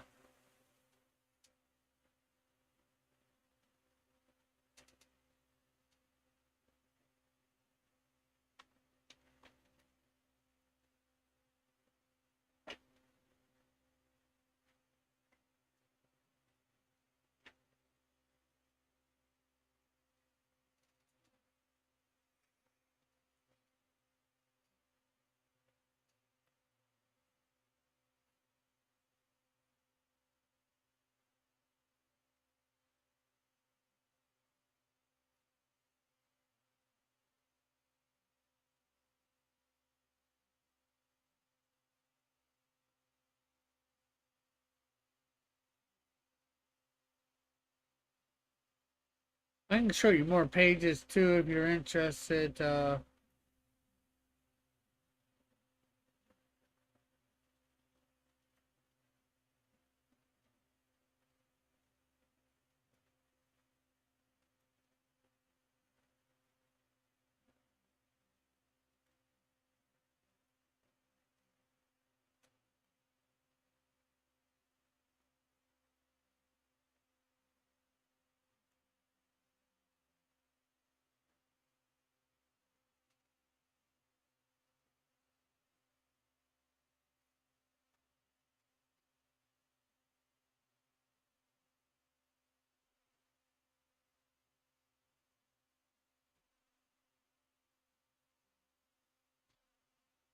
Now, I think some people said there's something to the other one, but I like the well, obviously I like my coloring a little bit better than Pope Raven's. I'm not sure whether you know who Pope Raven is, and I have nothing against Pope Raven. You know, it was just not, I guess, what I was looking for, and maybe I took a joke that Dillard said about Too Serious. He said about throwing out a coloring page and doing a contest for people to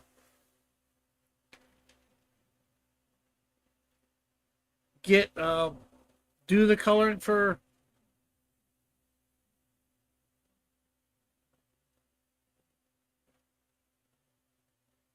So there's page two.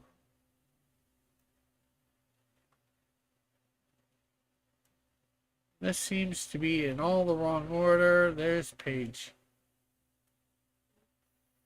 3.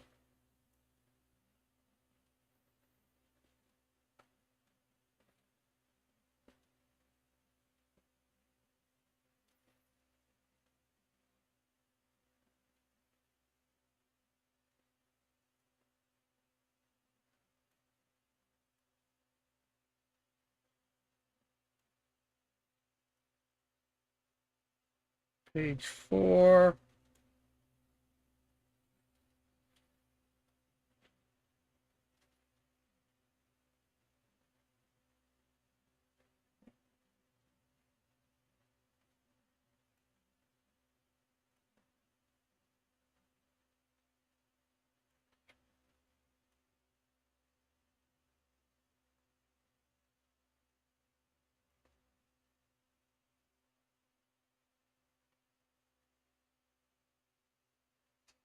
Is Pope Raven the cult? Is the Pope of the cult of Raven? Yeah, well, I'm not sure whether he's the Pope of it, but that's what he called himself. He was part of the cult of Raven, or is part of the cult of Raven. I'm not sure. I think he pops by under a different name every now and again. He lives down in Australia, so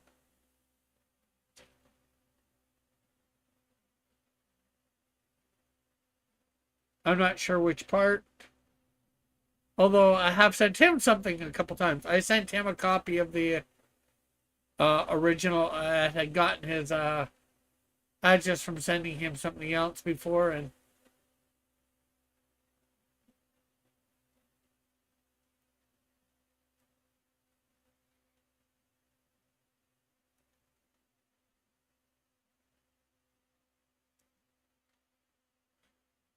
okay, so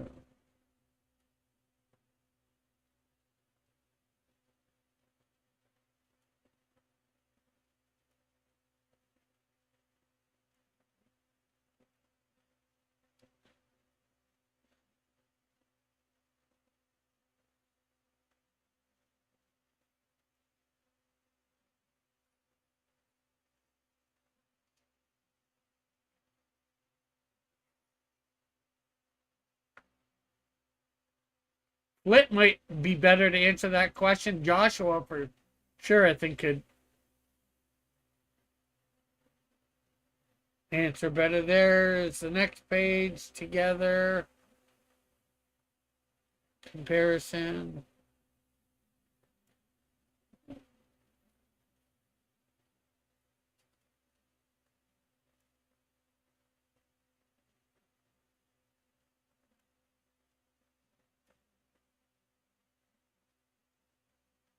Now, I was in the middle. I did this. I was in the middle of doing this. Just this not reimagining, but remastered version. Either the middle Canadian Shield 1 or just after. And because of the way the guy that did the portal for Canadian Shield 2 for Messenger, I changed what the portal looked like that he was supposed to be coming out of in number 1 here. As you, well, you can see that it looks different, but why it looks different now. And although I hadn't decided this at the time of doing number 1, I wanted Messenger himself, All My Angels. You know, Canadian Shield can touch them, but yeah.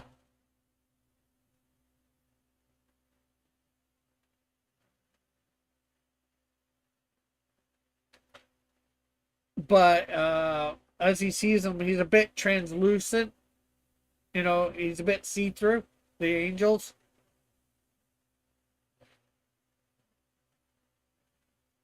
Yeah, well, Pope Raven had been a main person on my channel for quite some time at this point, for a couple years when he did this.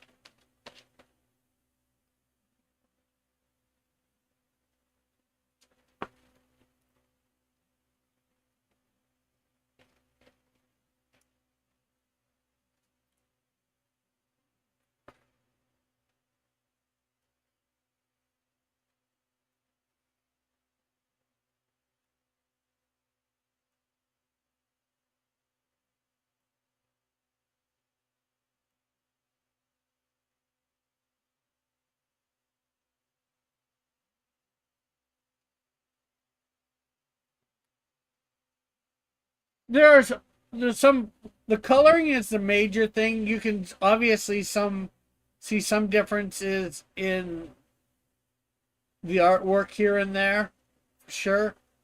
But I think the coloring is the main difference. And I added something like in this here, the panel that's panel 4 and panel 5, I added a bunch of trees behind them, not just like one. I figured they're supposed to be in a forest. There should be more trees than that. See more trees behind these guys than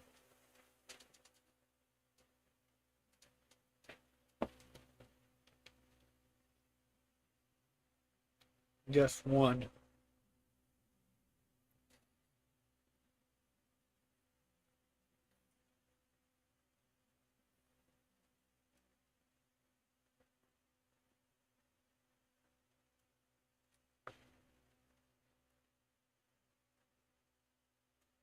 And here's probably one of the bigger differences that you can see in art.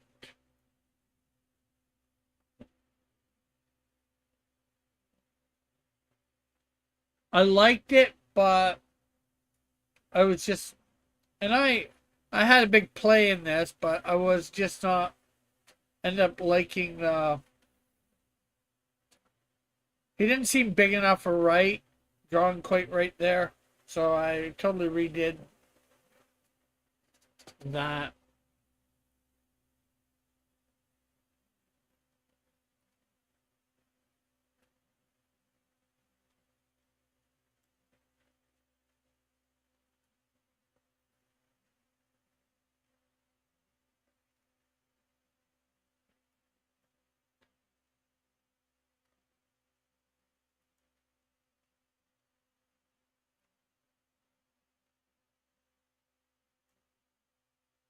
So I don't know why John did that. John did a little bit of art, inking on this. John Dillard. Well, he did a lot of. He did all the. Well, I inked it my way. Well, to a certain point, and then he started taking over, and I didn't. I don't think once he took over, I was doing quite as good because he was beefing a lot of stuff up, making it better. No, I'm not sure whether I have or not.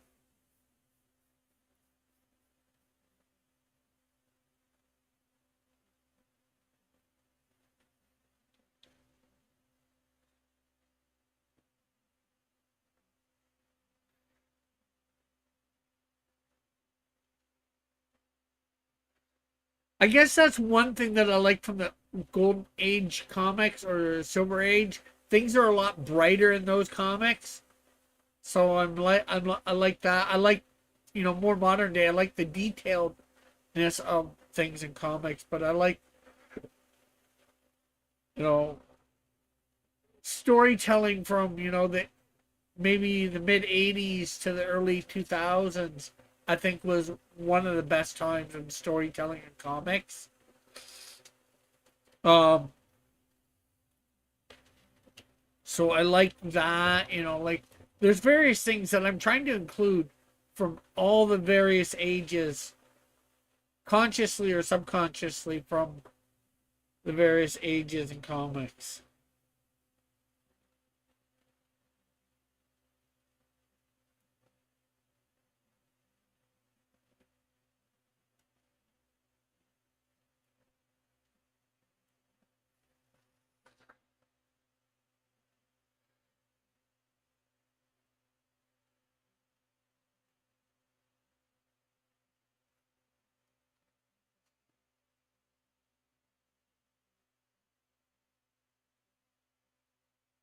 I was trying to do sort of the thing with the, like the Flash has the lightning or the speed coloring behind him.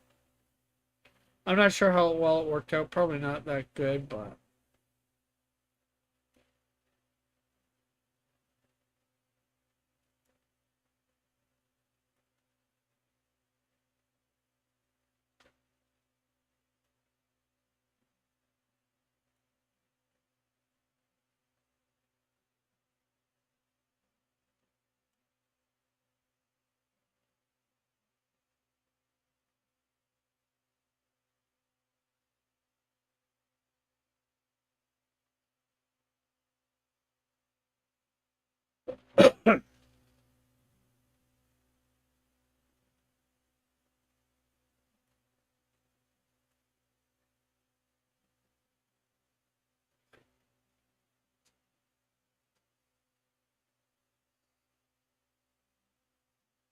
Yeah, I get that. Well,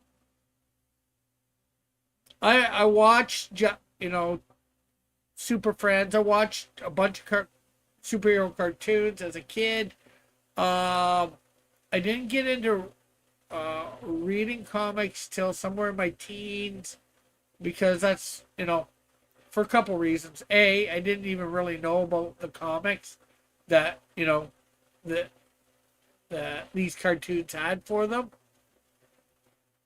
Um, and my mom introduced bought some Christian Archies for me, got me into reading comics, and got me into that whole thing. I was actually looking when I went at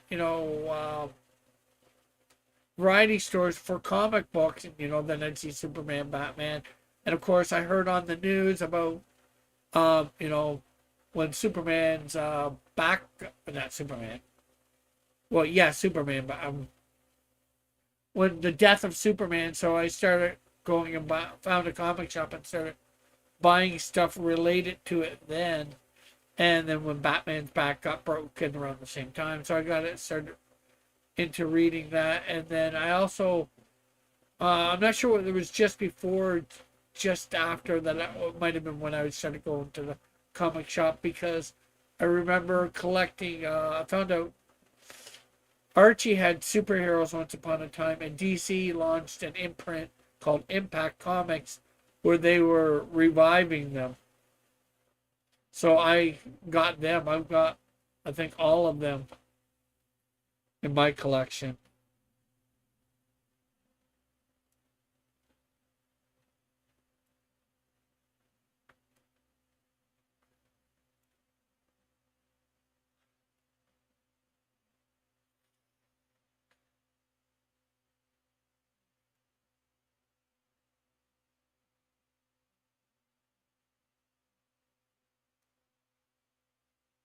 Yeah, I almost combined those two incidents. Superman broke his back.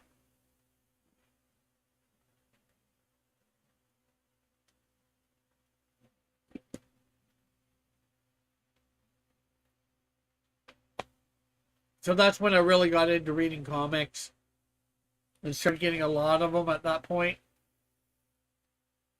More than just Archie.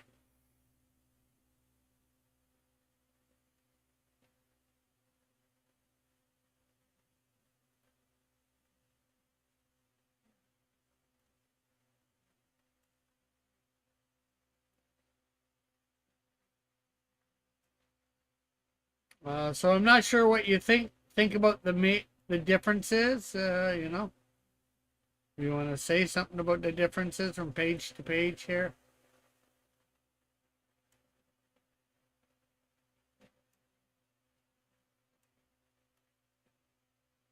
And as you can see, I did in this one panel, panel two, I added a heck of a lot more trees. It's supposed to be a forest, right? There probably should be some trees around here in these panels three through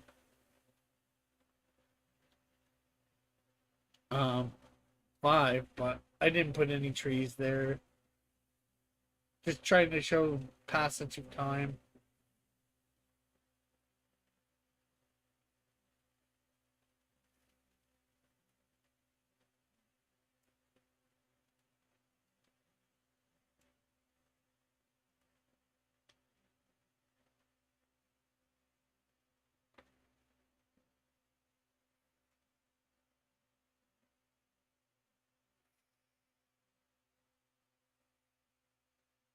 I like the brighter colors. Oh, okay. Well, that's.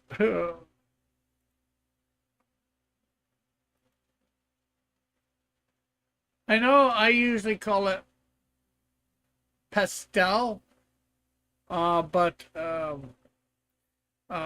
Metals called it something else. But yeah, I wasn't a fan favorite of the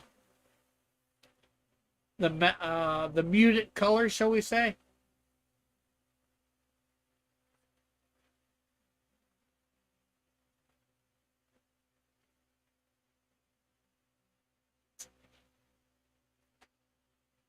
And even, like some of these, like panel 4 there, you can see I zoomed in a lot more. Made that him look a little bit bigger there and all. And I really like Pope Raven's Sunrise, how he colored that, but or Sunset, but I just wanted it to make it a little darker, as you can see as what I did in mine.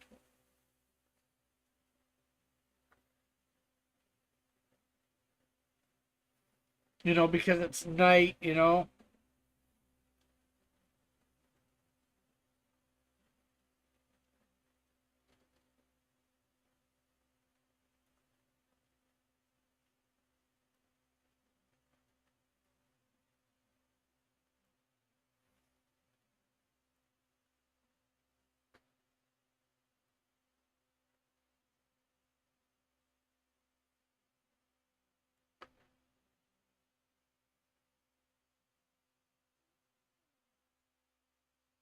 The plane got a complete overhaul, and I had to use the reference from this because in Snowdrift number 2, no 1, you see this plane. A lot more of this plane. You see it, her being picked up from it with it and landing. You see it a few more panels for sure. Because in this bottom panel, and even this panel 4 and 5, you actually see sort of Snowdrift in the back. Although you don't know it's Snowdrift. At this point, she's just would be known as Nancy Brown.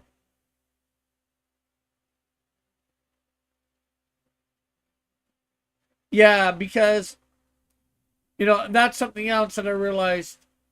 As much as I want, I wanted to, I didn't give him the big field that he's supposed to have in the first one.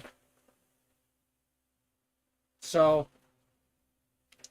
something else I did for panel 5, as you can probably see here, these two are a little too close together, so I separated them. I looked and I saw all the things that weren't quite right.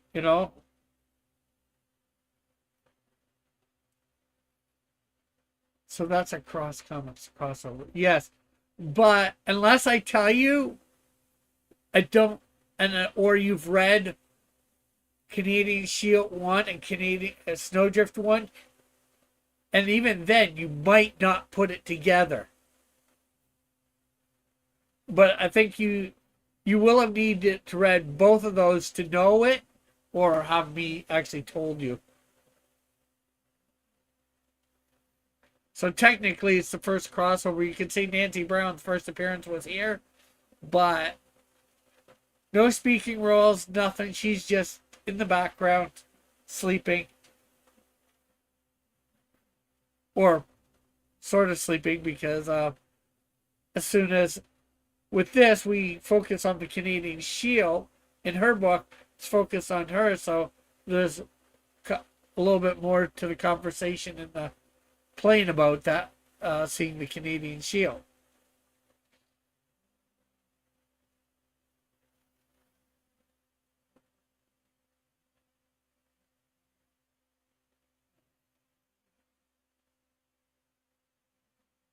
And I think this one I might have put the duh, no guff, uh, on the wrong guy.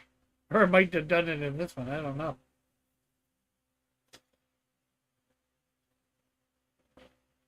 Yeah, I think I did it on the wrong person in here, in the original. Oops.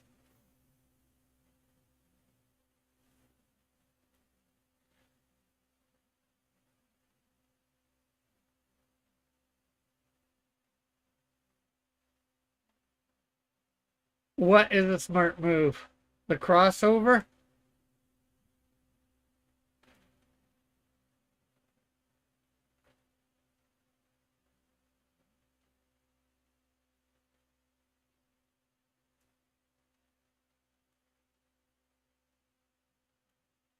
Well, there's gonna be Snowdrift is gonna have a minor, I forget what issue it is, a minor interaction with the Flame too, but not in her first book or his first book. Um, it's like, and you don't end up seeing it in the Flames book. It's just in Snowdrift's.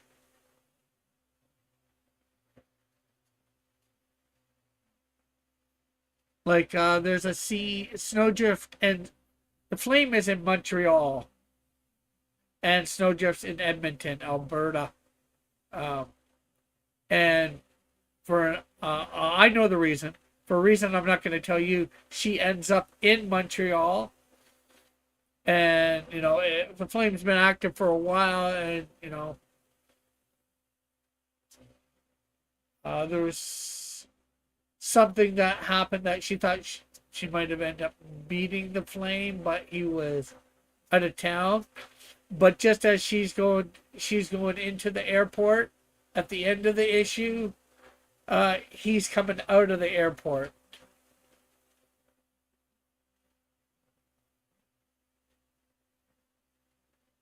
And he bumps into her accidentally. Says sorry, and then they're just on their way, but it's a neat little crossover that, people who are reading the books will notice. I want to sort of try and figure a way to do that for all my books till up until they, meet. And then it's like, I'm not even sure whether they'll realize once they meet that, oh yeah.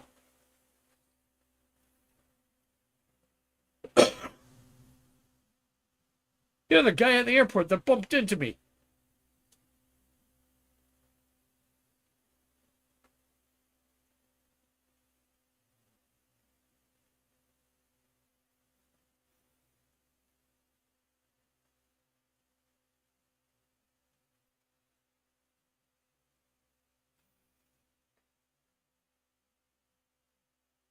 A lot of this was just taking the images that were there and stretching them either this way or crunching them a little bit, or maybe crunching and stretching. Do all the books have crossovers? Well, I've only written up until a certain point. Like I've written Canadian Shield up to issue 8. I've written Snowdrift up to issue 8. I've written and the Flame up to issue 12. Unfortunately, he doesn't have any crossovers. At least not.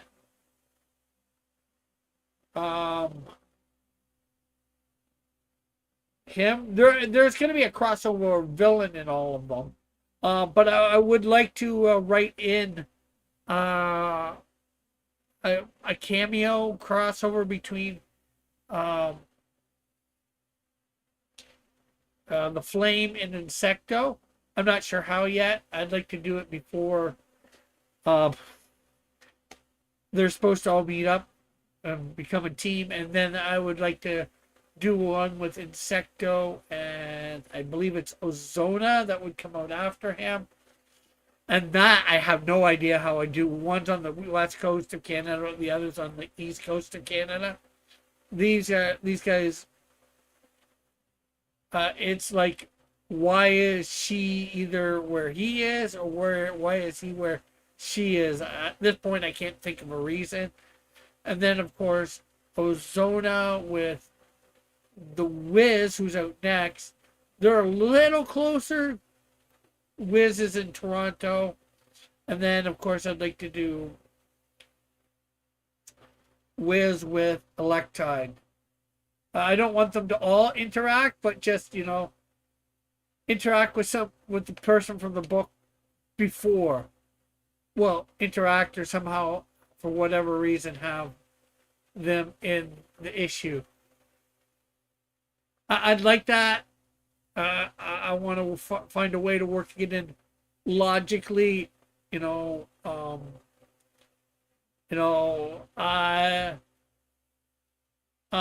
didn't plan. I sort of planned on this one. Like I was thinking, I knew about this plane, and I was thinking, oh, could this plane be or not, you know?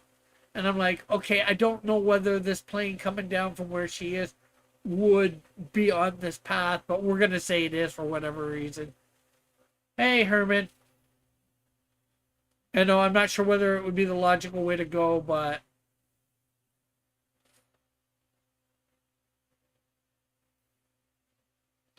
and just with something that happened in the flame, you know, when she was supposed to be there, I thought her leaving town and him coming back to town was a good spot to maybe just have them quickly bump into each other, not have it as a second thought, major event. It's just like, whoop, oh, maybe they'll realize, maybe they won't. I don't know yet. I don't know that till I get to the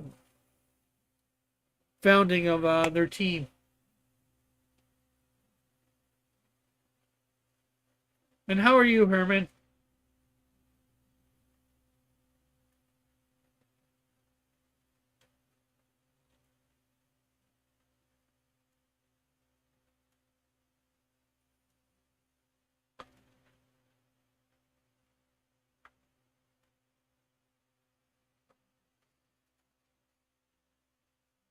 Okay, what's the purple hand about? Just saying hi to Herman Alpha. I'm just showing, and Herman, I'm just showing off the differences between the remastered version and the original version. Well, the intermediate version, because there is another version that I'd like to try and get back by the time we get to issue 4 and do a 26 copy run of it. 25 for the campaign and one for myself.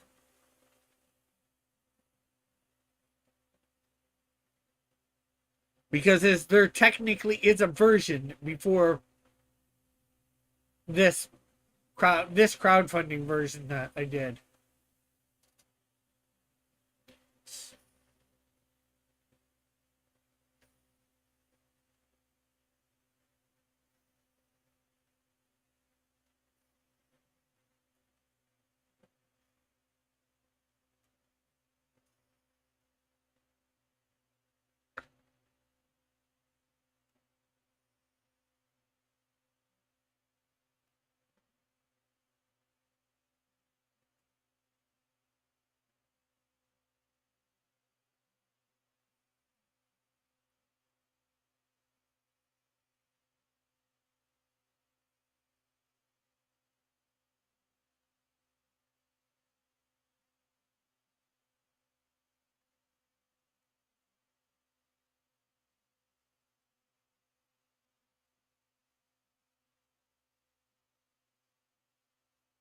An issue 0. I wouldn't call it an issue 0 because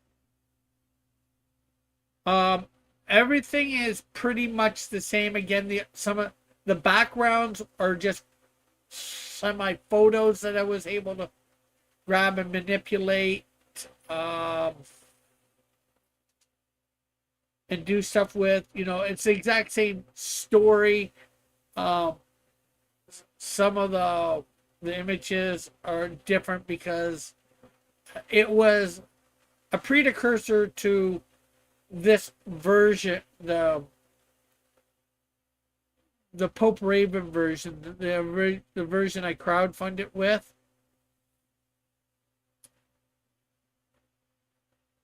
So I wouldn't call it an issue 0. It was still supposed to be issue 1. I actually sold one digital copy to what's his name? Uh, Matt Cosson.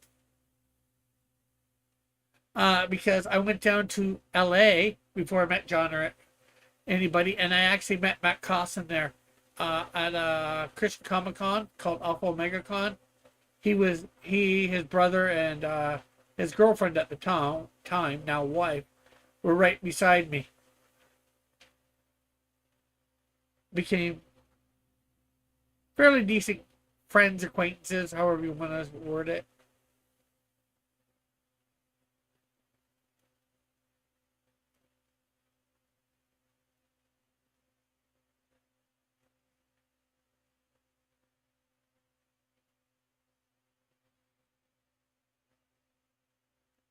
Hey, does that boulder look familiar?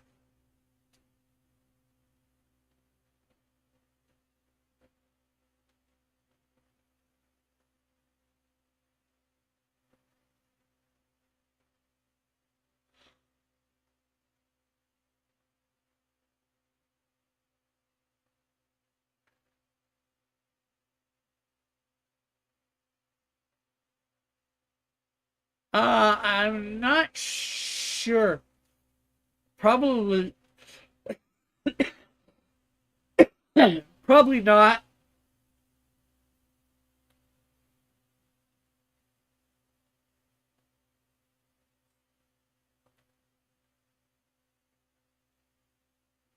Herman,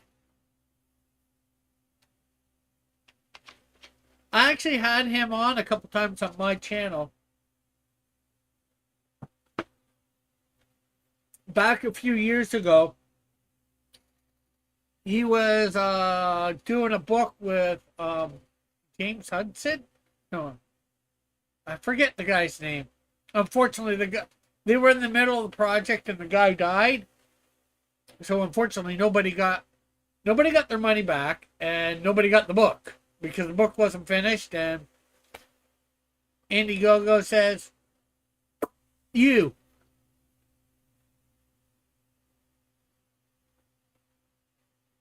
can you get Cosson to do a special cover for Canadian?" I probably could. His brother actually did an image of Canadian Shield for me.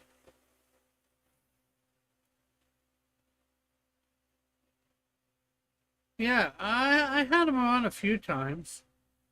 Uh,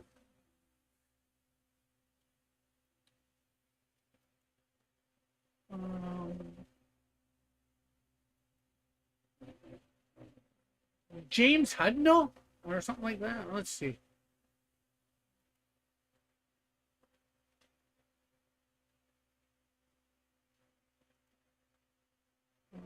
Studio.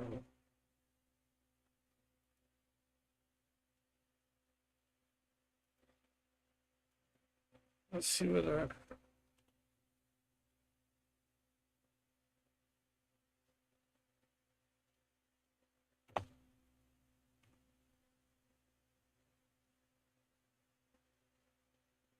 Yeah, James Hudnall, October 28th, 2018. Now, let me get the.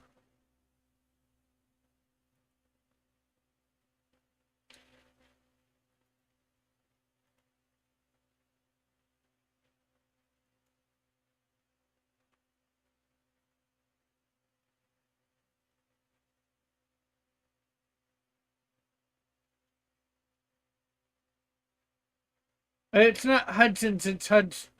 Hudnall.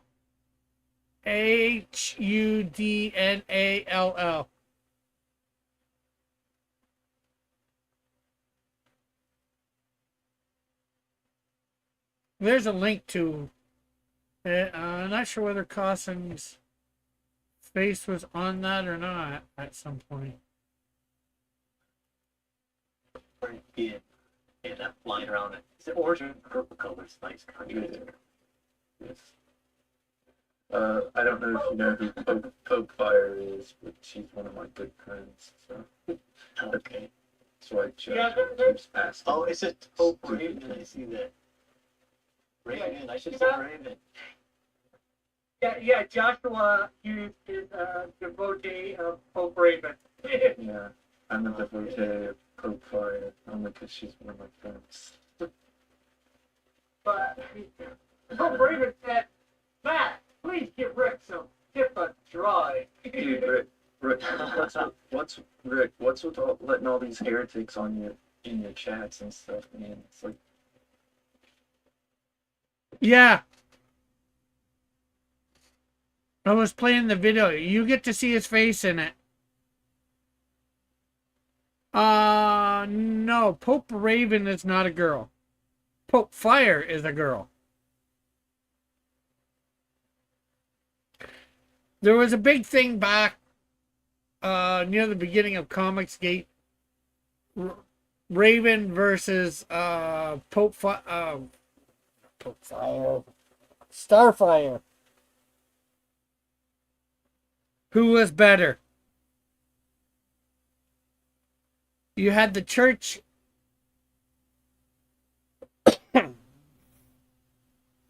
You had the Church of Starfire and the Church of the Cult of Raven.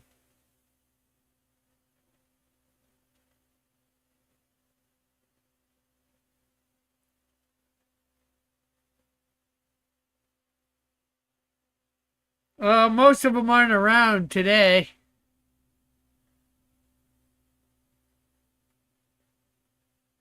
Unfortunately.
So,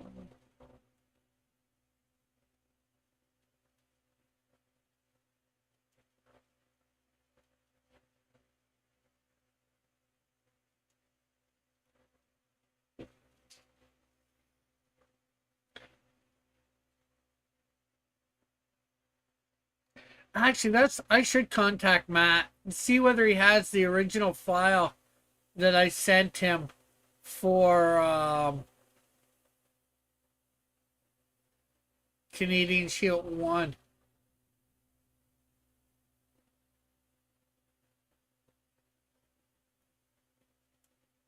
I doubt that he does, but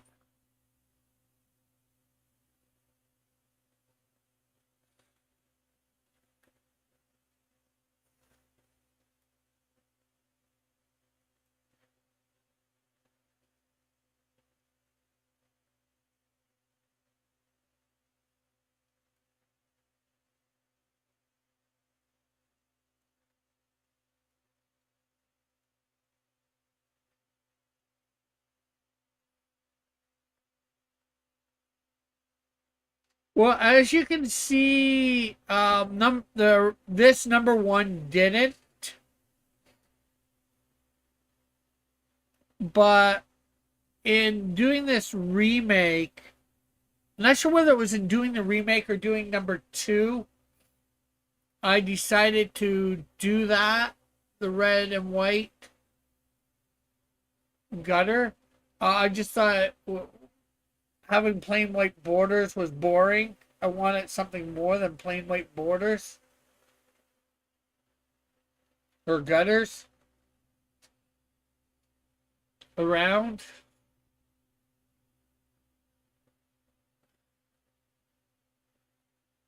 Everything.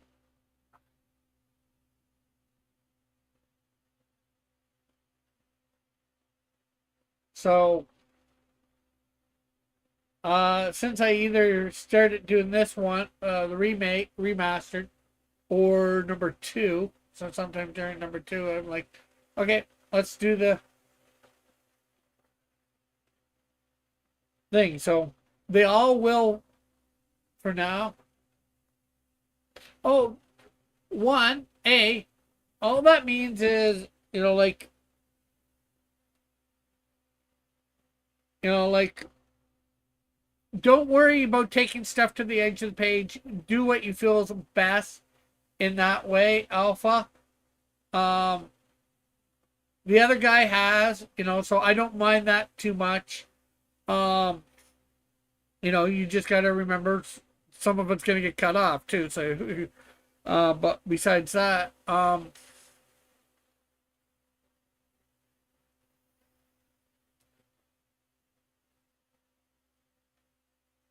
and what was I thinking?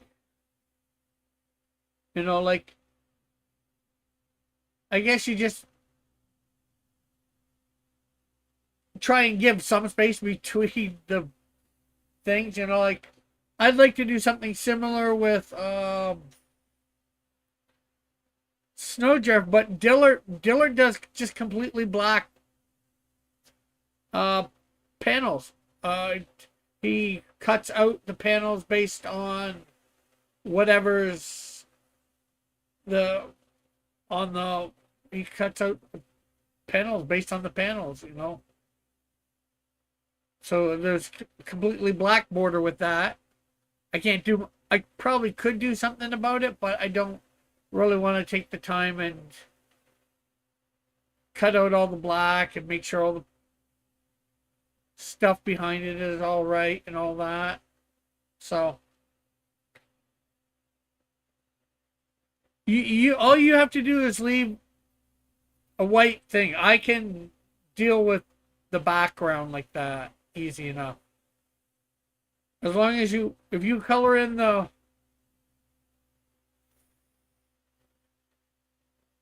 everything else, I have the, I guess you could say, the template for that. Which all I have to do is go into one of the pages from, I guess, 3, I guess now, and just copy and paste that over.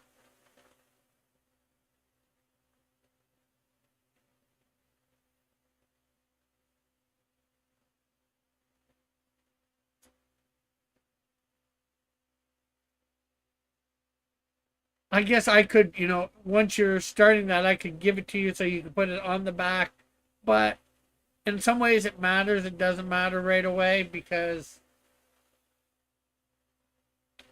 usually I have it while I'm coloring or whatever myself. I have it off because it's distracting. Sometimes I end up putting a really bright green background behind it just so I can see anywhere I might have missed. But anyways, there's the end of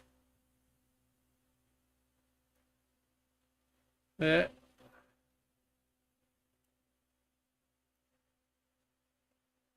And I had coming soon on that.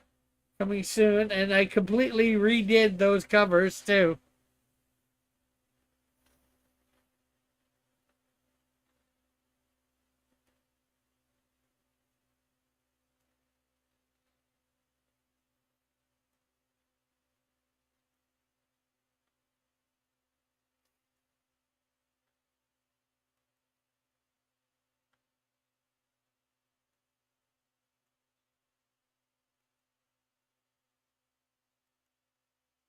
So that's a little bit of well, that was showing the difference between the remastered and the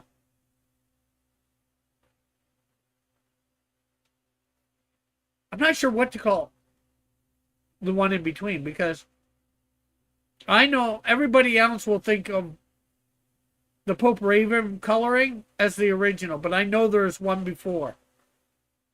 And actually there's again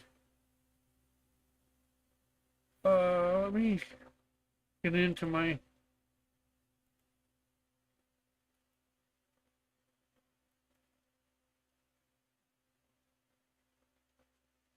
let's see live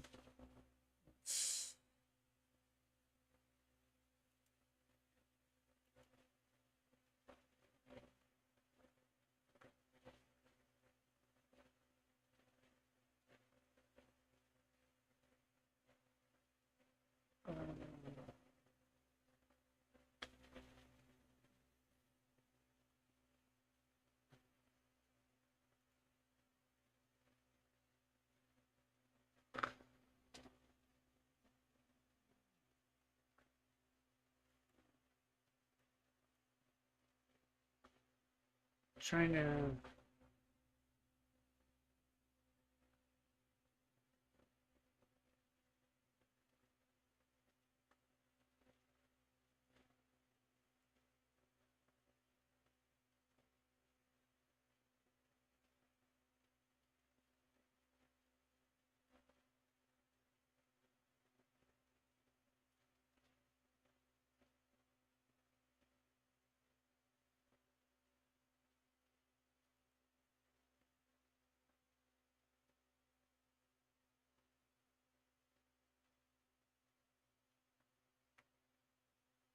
Just trying to see whether I can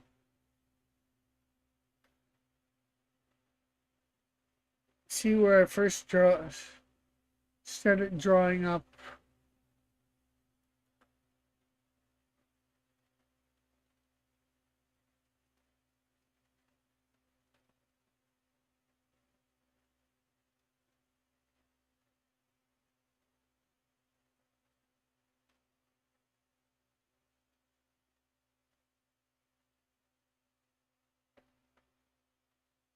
I think that was. I think I started drawing it up at the beginning of 2019.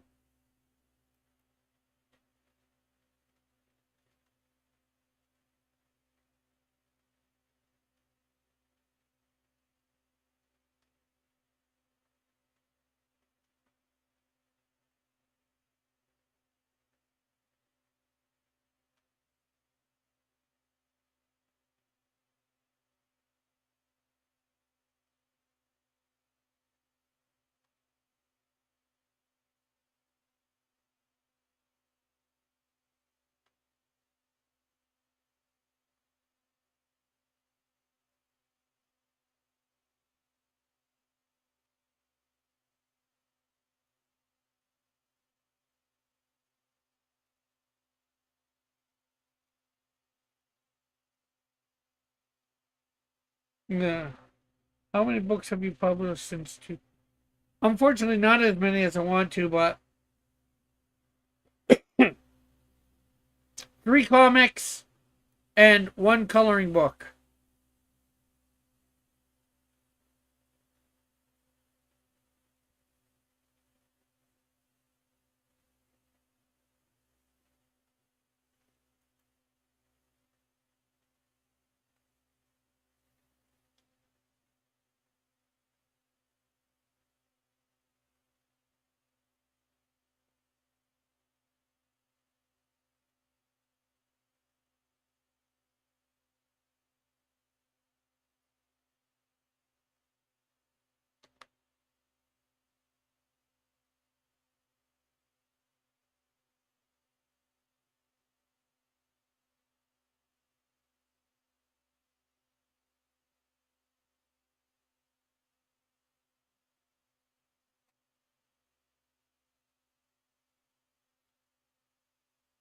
Yeah, it would have been more by this time, except, with what happened with my mom.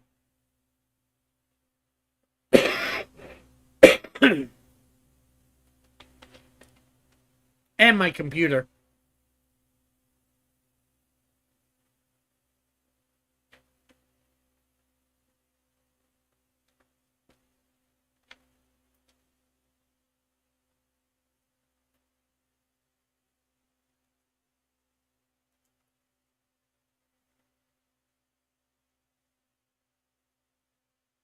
When did I start trying?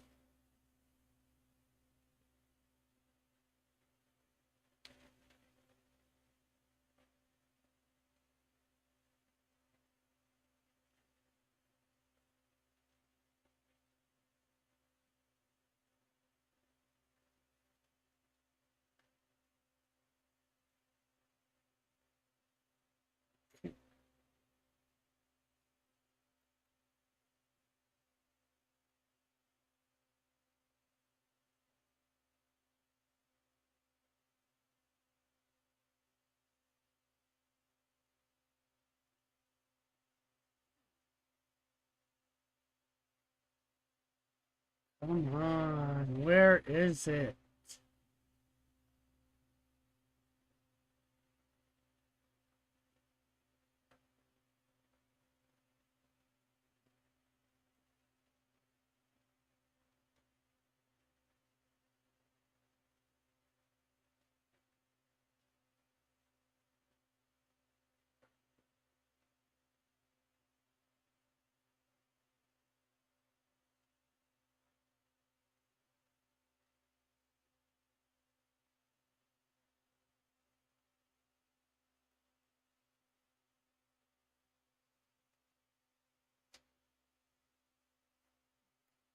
Jeez, I thought I did this live.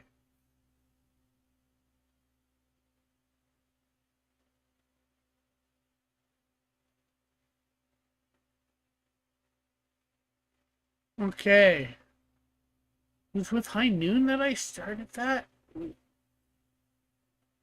Season 2.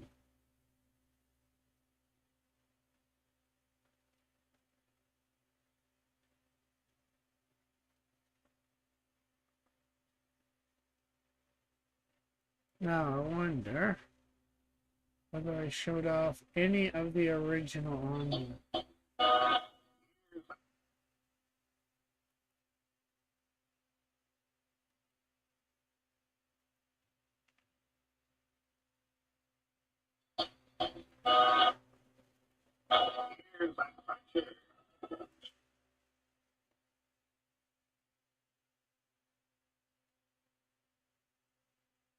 The music when you drop? Yeah, usually.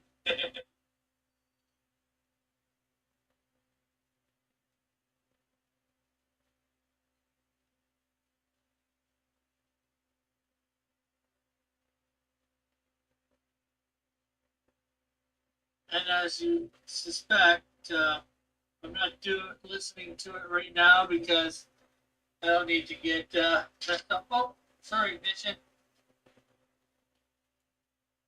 Replicate. They probably don't make it as. This is good. Now, worshiping Raven can. Eventually, sometimes you can't have a good outcome, because there's With Todd Mulrooney. I can't see. I was hoping that I probably did show them off at one point, but I was hoping I could find the pages.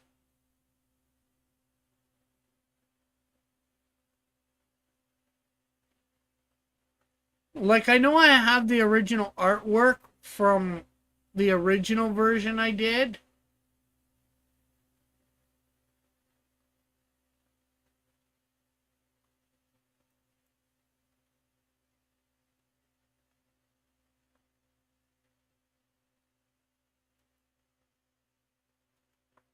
I was just hoping that.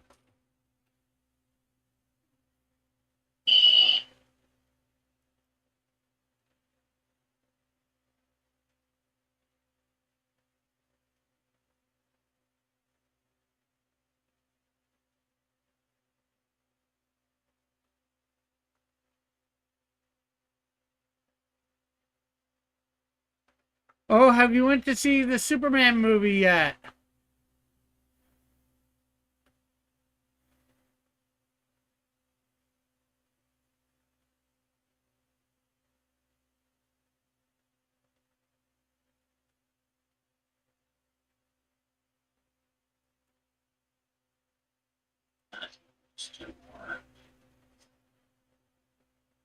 Two, three, four.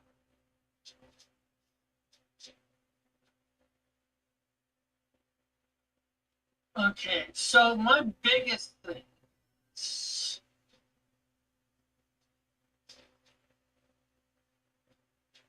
For this next page.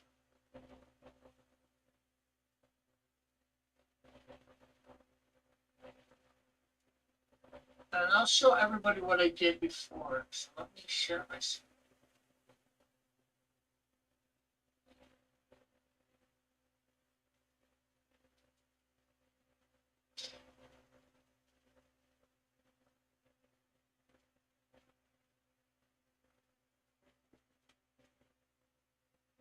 So the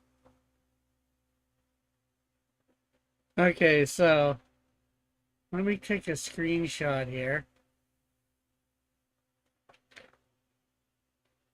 Print screen. Let's come into Facebook. Or not Facebook.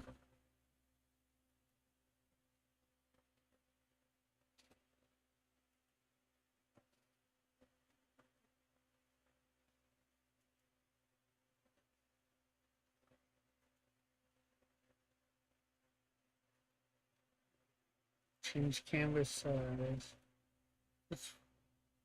Oh, great.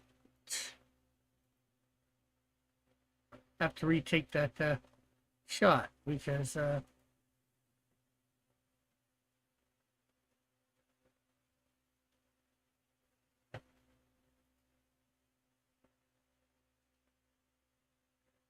Jensen.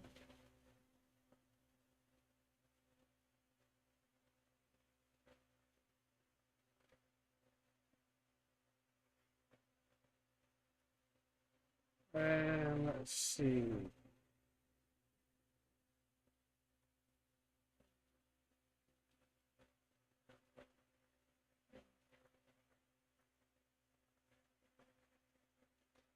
Okay, now we can. Let's see.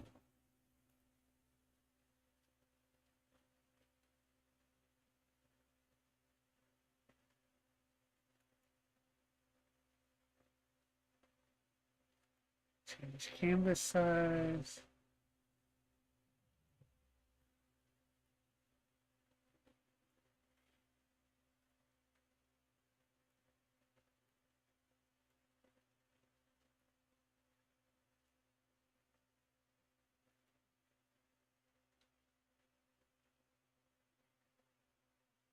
Okay, so I know it's not the best, but and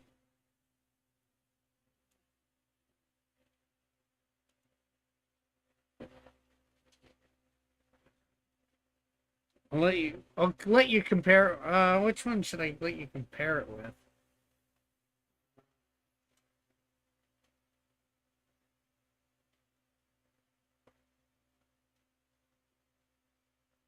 We'll do Potpourri then.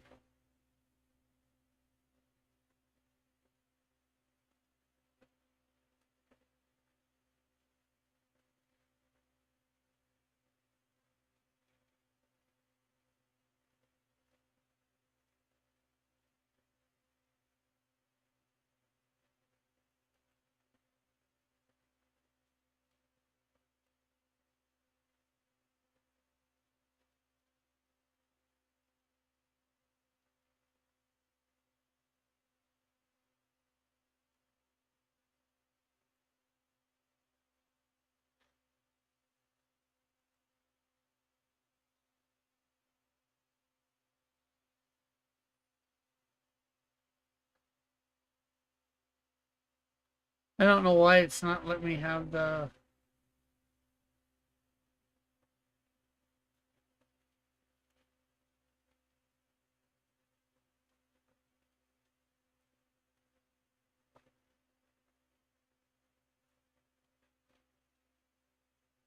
But I think you can see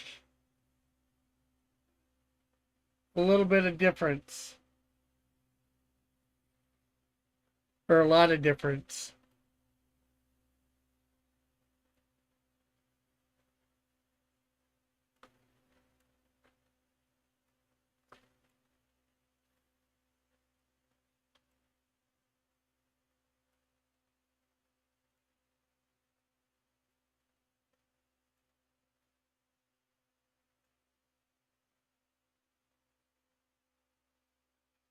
Not at this time. Um, I'm sure I might have this somewhere else or whatever. But although you get the difference, this is the quality it was like, and I'd like to just for priority. I'm not sure what the sake. Just for the sake. I want to print up one copy for myself, and I'm thinking on a campaign. I was hoping for number 3, but maybe at this point it's going to be number 4. I want to have, I think, 25 other copies available for people to buy, and these ones are going to probably be a little bit more expensive because it's the one and only time I will make them. They are very limited quantity, as you know. And it's just to say that I've printed them. The quote-unquote original version.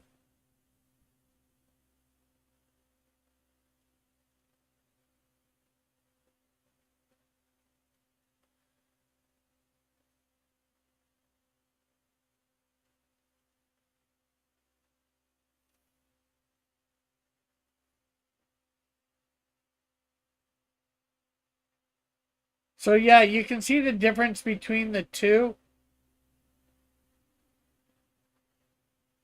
here. Coloring for the Pope Raven one that you've seen, I believe, was done with Clip Studio. Demastered. Yeah.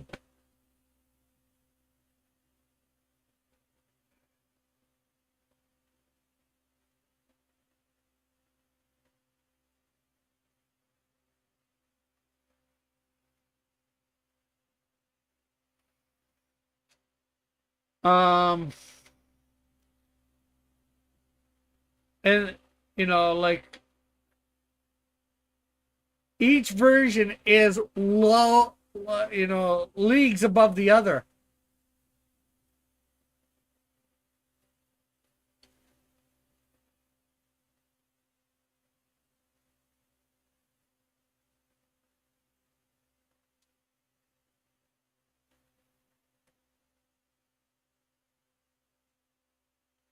I could probably go over everything and get this on everything, what it was like. Go through my stuff, at least to show people.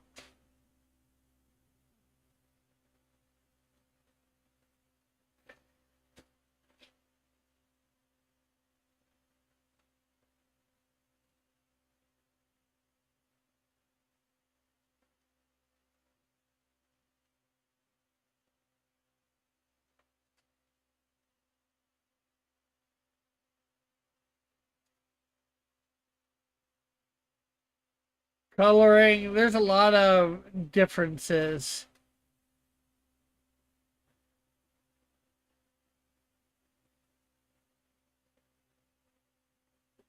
But the basicness of time is, like the same. It's still saying, you know, let's try to the year 2050 or whatever, blah, blah. So you're supposed to see calendars. There are different years on the top of these calendars where a group of researchers have just completed a skin tight suit, so in a secret base. It's saying there, blah blah blah. I'm only showing the one researcher.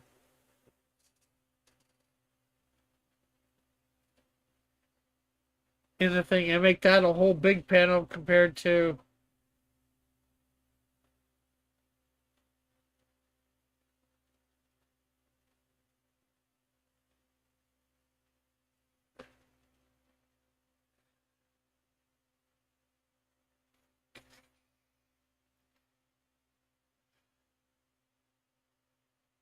so yeah, if I could have the file, find the files and do 25 copy, well, 26. Myself one and 25 others for my next Canadian Shield campaign. I think that would be fabulous. Like I'm not sure how much I'd charge for them.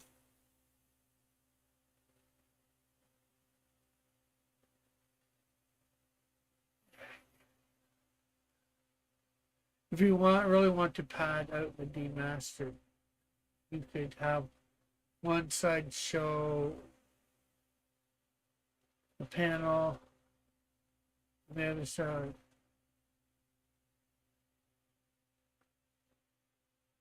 Yeah, that's if I could even remember.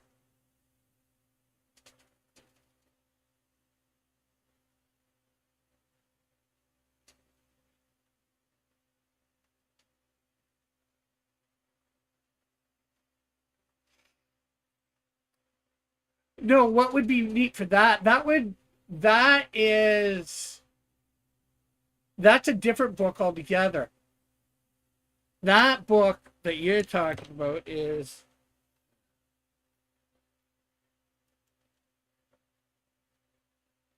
do not say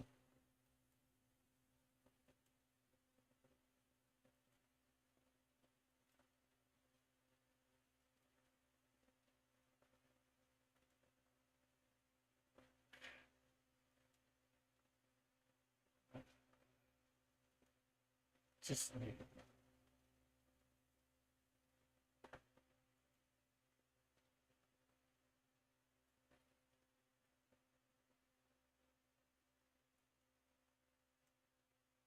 Yeah, what I think you'd want to do, well, do it one of two ways. Is have the original here,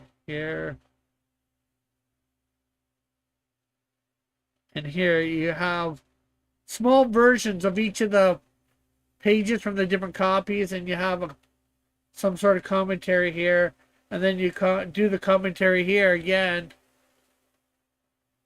and changes, and then the remaster, the changes again, and why. Or you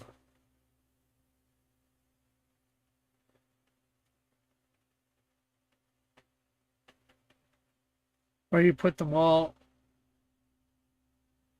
up here and then just have a whole big thing.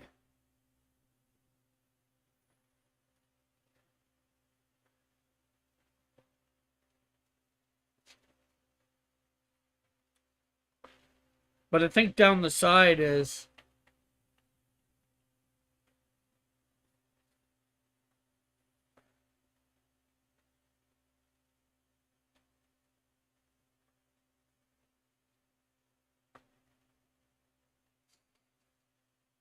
because it would be neat to show each version, and that could be like for number thing.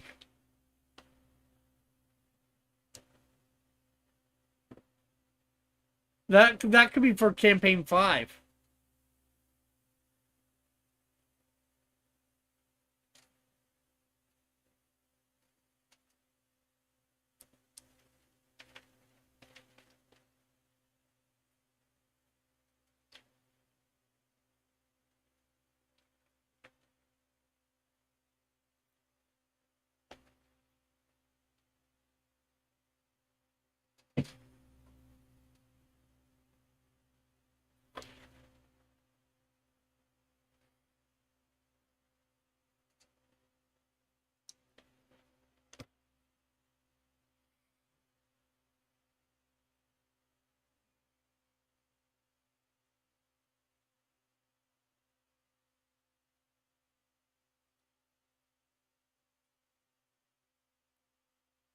And you could just have that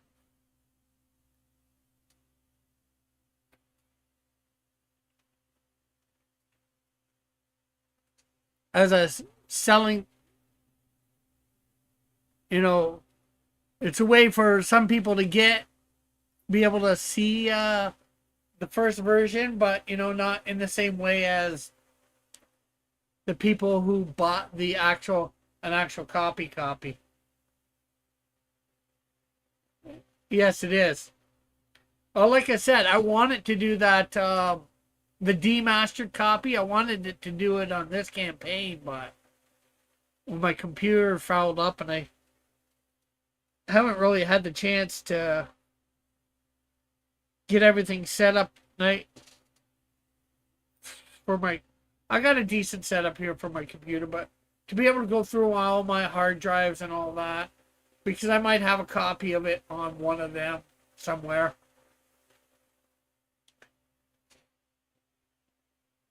Or if I can get some good people to go through thing, like I thought I was going through a reputable, and I did in some ways.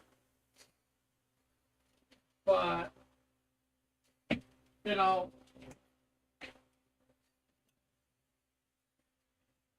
they got this front face off, but I look at the hard drive. I look how this was a lot more mangled, or looked a lot more mangled. It was a lot more bent and all that. But I look at my hard drive here, and it doesn't look like they opened it up at all.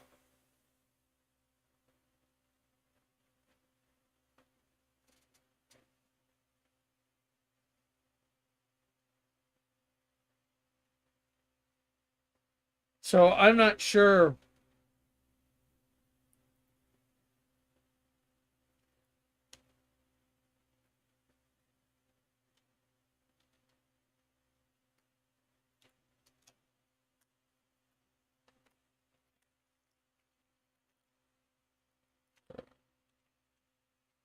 if they did anything to the insides. I'm not sure whether they actually took it apart like they were supposed to. Yeah, well, they plugged it in to see whether they could do that, but when I was and I didn't have to put out the big money because they didn't get anything, but I think they were supposed to open it up and get right into it, take it apart, and get out some stuff to see whether they could do anything. I don't think they got it beyond this.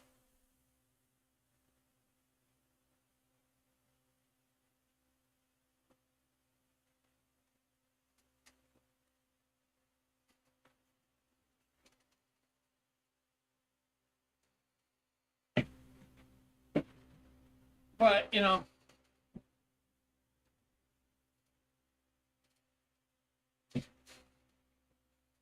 is what it is, and, at least I didn't have to put up super big money. I don't think I should have been charged for even where it was, and I probably wouldn't have if I hadn't put up the money right away.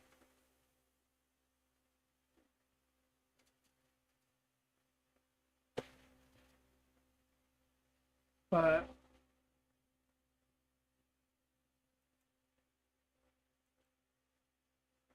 anyways, well,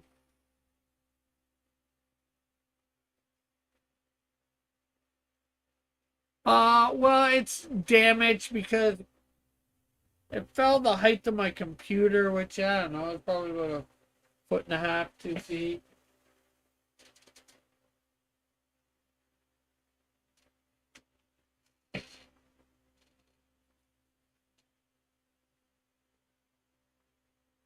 I'd measure, but I'm not sure what my thing is at the moment.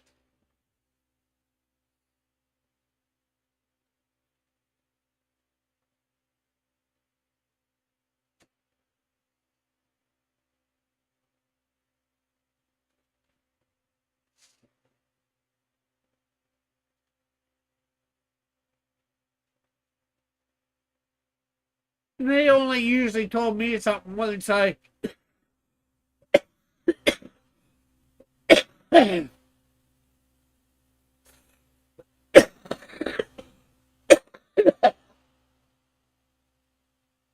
contacted them and said, "Hey, what's up? Just want to know what's going on."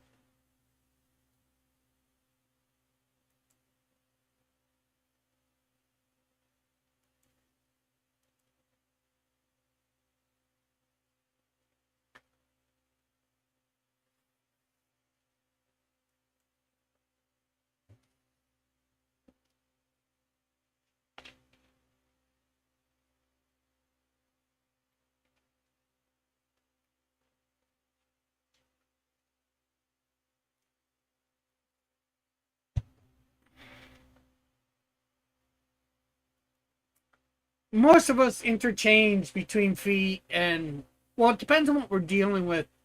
Distances, a lot of us Canadians, well, especially older ones like me, will go back and forth. I'll be back in a second.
Yeah, I'm okay. Just recovering from a little bit of a cold.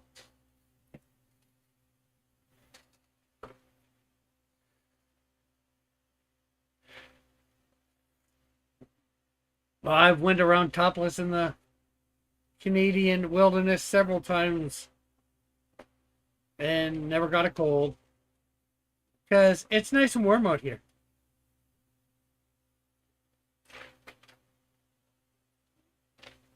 Probably not quite as warm as you. What is it? What was it today? Not that I've been out for the last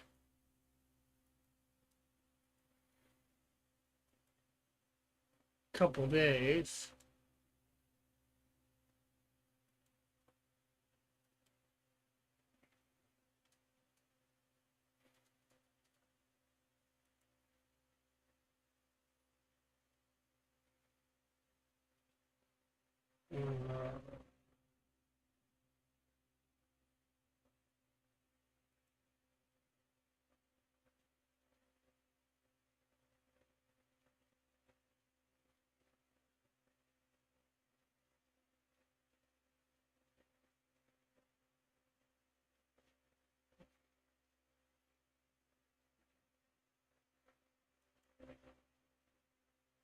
Right now, and it's in the night here. It's almost night. It's after 9. It's like 75 degrees Fahrenheit.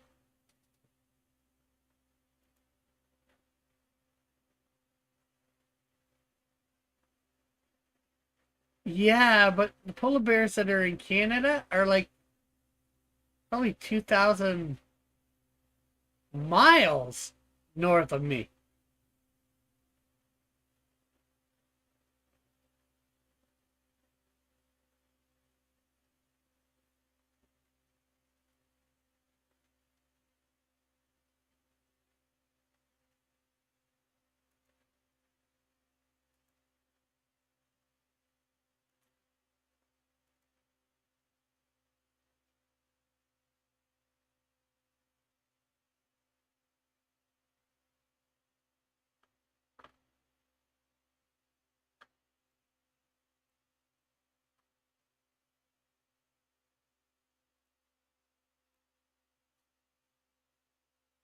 I don't even know how to.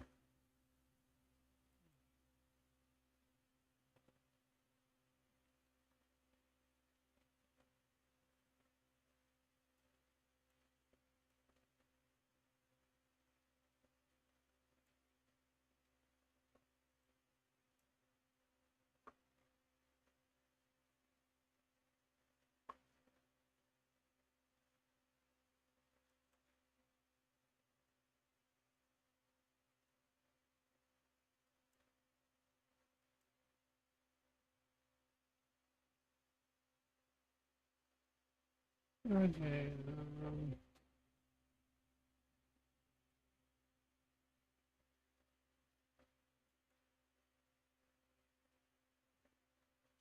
I just want to know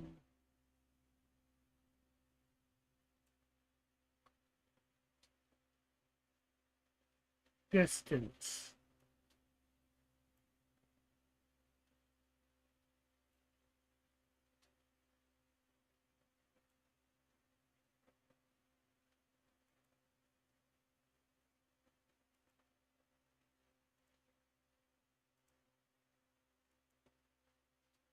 Won't give me directions. I can't find out the distance. See that? It's freezing. 75 degrees Fahrenheit is not freezing. It was 95 degrees Fahrenheit here in Texas.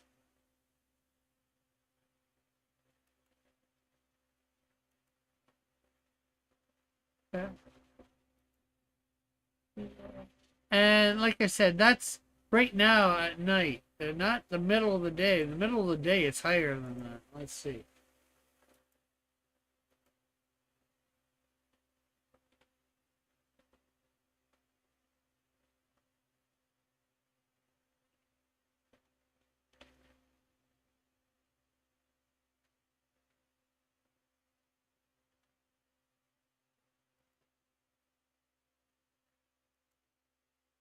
Okay, so 95. Yeah, that's 35 degrees Celsius. Right now, it's supposed to be 24 Celsius, so that's only like 10 degrees warmer in Celsius.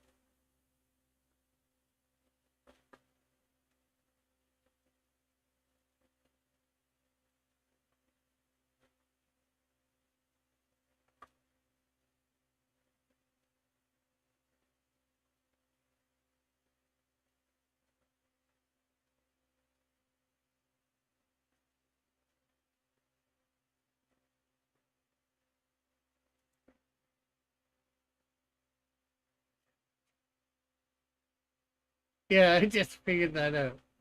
So that's about 10 degrees warmer than what it was today. I wasn't out in it, but. And I think that's low because it was saying it was partly cloudy, which caused the. I can't find out how much the. I don't know how to figure out how much it was in the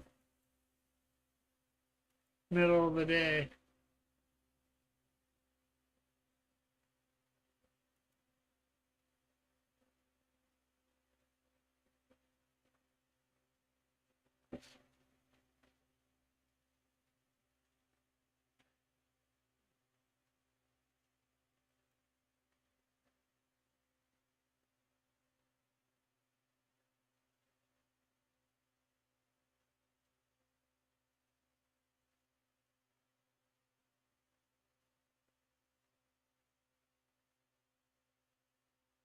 I went back. Can we find out how much oh, it was like?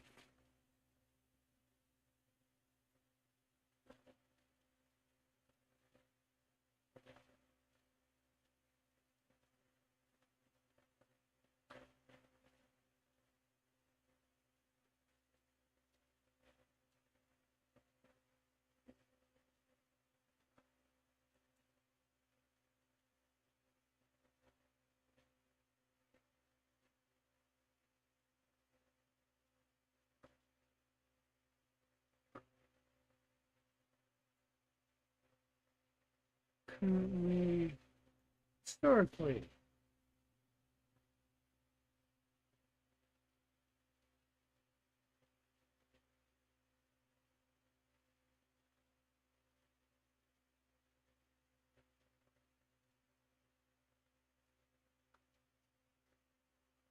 It doesn't want to tell me.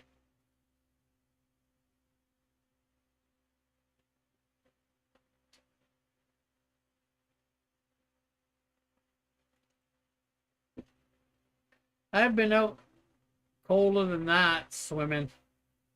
I was swimming in colder water than that before. Never got sick. Although I think I was feeling a little under the weather before I went, so that was probably why, but I went anyways because I didn't want to miss my pool party. I don't get to swim a lot nowadays. So.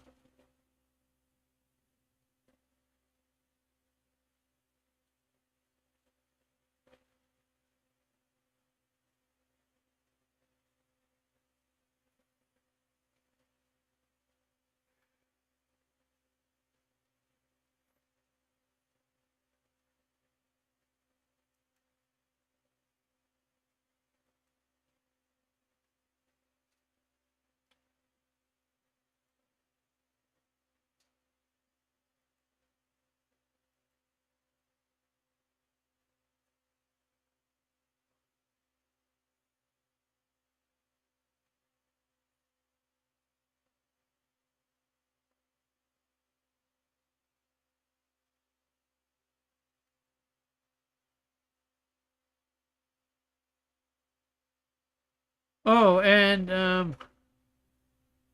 the thing we never partly never discussed. When you said over 3,000 earlier, did you mean U.S. or Canadian?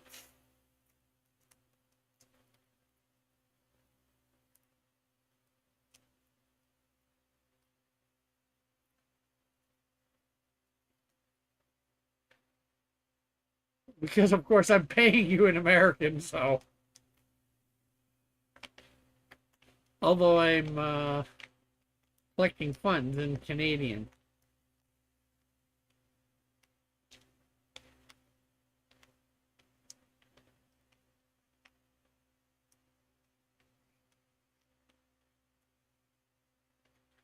And also with that, that book when it comes out too, A, you're not going to have to pay for a copy. And B, I'll probably give you a bunch of copies to give away as well. I did that with Dillard. Well, the only one I didn't do it was with the guy that gave me the cheap price. And I meant to, but I got his address and I sent him a comp copy of 1 and 2. And then after I'd sent it, he told me, oh, I messed up on the address. And it never came back to me.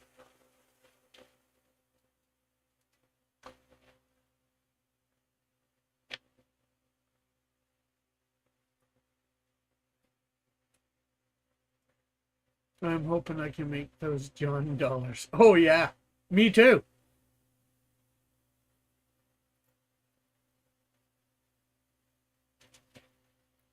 I'm hoping with John's name on Snowdrift 2, it bumps it up a little. So more people get to know me.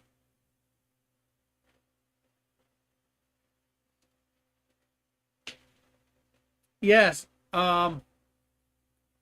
Well, Elric, well, you guys probably wouldn't know Elric Cayuga. He did a cover for Snowdrift 2, the fan cover as I call it. And, well, because he did that, he bought thing, but he didn't have to. I was going to send him a whole bunch of copies. And I did. He bought his one, and I sent him a whole bunch of copies of his cover so he could give out, you know.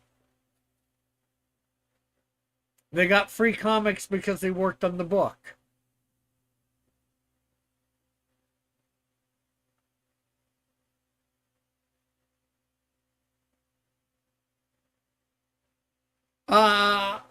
I was thinking about it, something with my dad, but I don't think I'm going to do that now. I only try and do alternative covers for special occasions. I thought my dad, passing was a special occasion, and it's not a special occasion, but nobody would get it, so it probably doesn't make any sense to. But first issues usually get special covers.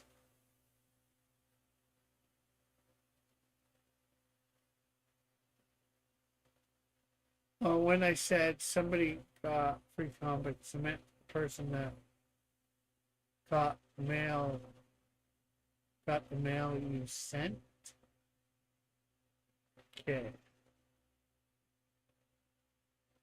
I'm still not sure what you mean.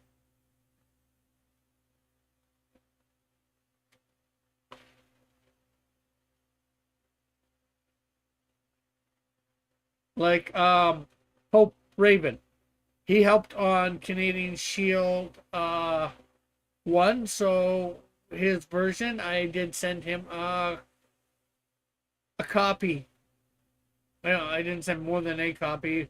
I was going down to Australia, that would cost a lot. I sent him a copy of it there.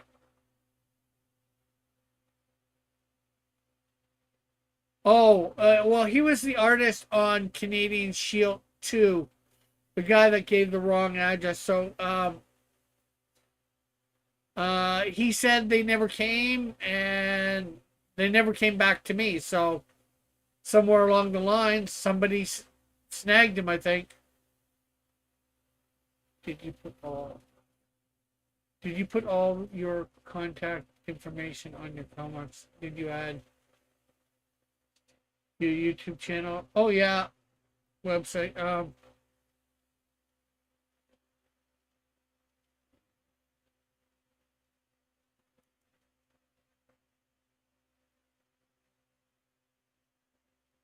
not sure whether it's on. in this yet. Do save. No, it's not there. So let's open up.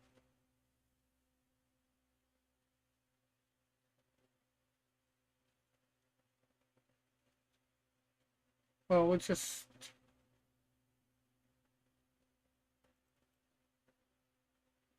So I have a page like this that either goes on the back cover or somewhere. Cross Comics is on.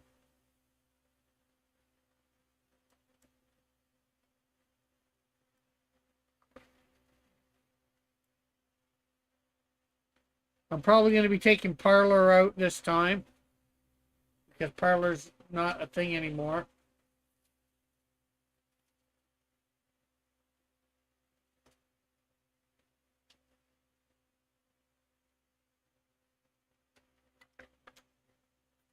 Now my website isn't on here, so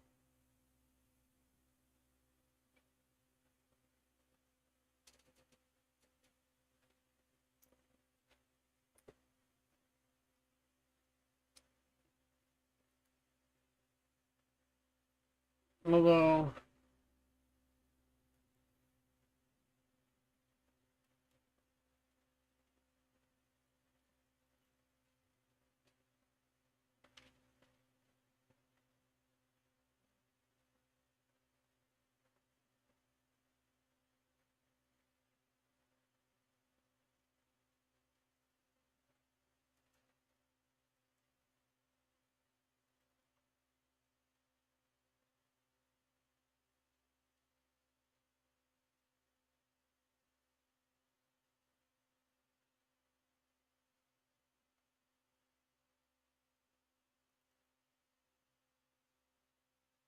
yeah, it's not on there. That's probably about the other thing that I need to put there.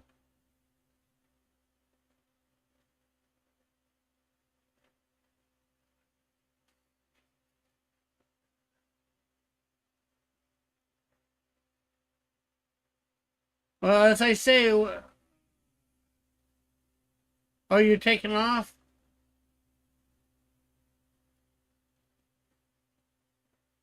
As I, um, I'm probably going to take Minds and Rumble off and Parlor this time around.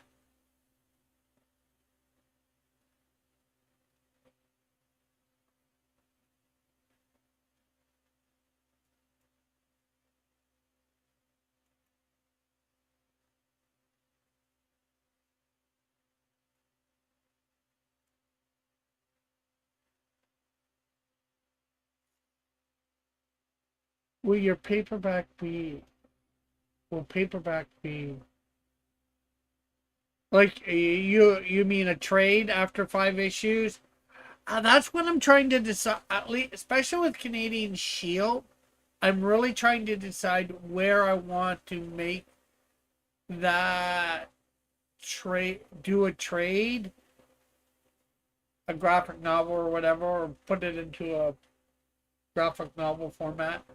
Because the biggest thing that thing is, like, if I put 5 or 6 issues in there, this his story arc isn't really done till he hits, well, his first story arc anyways. We'll probably get other story arcs after. Isn't really going to be done till after he hits Hamilton. So that's the biggest thing with me. I'm not sure about Canadian Shield. I probably don't really have that concern for any of my other characters because they don't have really that overarching story arc of the journey somewhere. So, like, I'm not sure whether I should wait for a trade till I hit, like, I think it's issue 16 or 18 that he gets to Hamilton.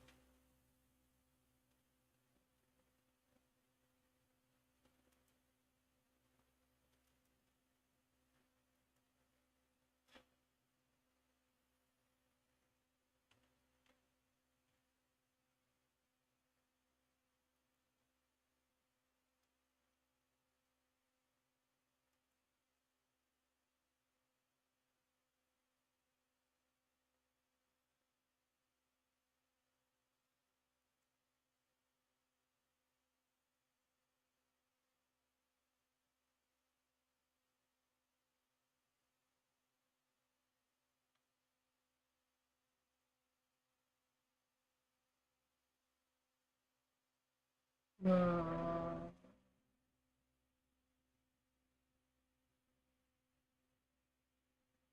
well, it's 15 or 16, you can say, because at the end of issue 15, he ends up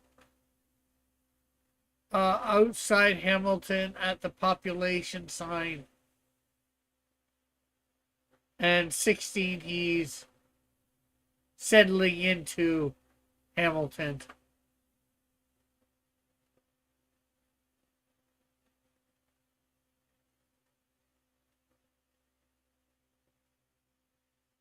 Now, I could do it to 6 because then I could do another trade with all of them. Because I have a character called Ultraviolet. She's a bad guy. She's going to go from one end of the country to the other, taking on all the heroes. So that could be something after. And then I could do another trade from issue 8 on.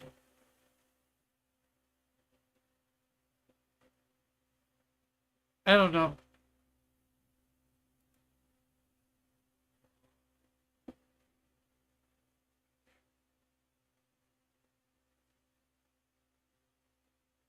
Well, the only cliffhanger that everything will be, of course, is he's from issue 1 to issue 8, well, 15, we'll say, he is traveling. You don't know where he's traveling to, so is that a cliffhanger or not? I don't know. Or is that just part of his journey that you come to accept? You don't even know if he's ever going to stop going south till he hits the South Pole. Maybe he's going to swim to the Antarctic Ocean or whatever to get there. I don't know. He's not going to, obviously, but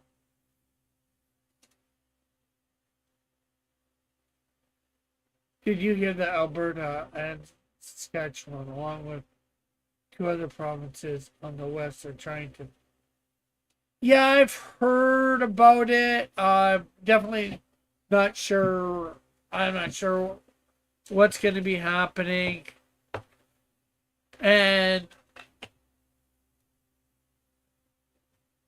I get why they want to leave, but no offense, I don't think it's a good idea for them to become part of the states either. Because there's a lot of things they would have to give up becoming part of the states that I don't think they would like.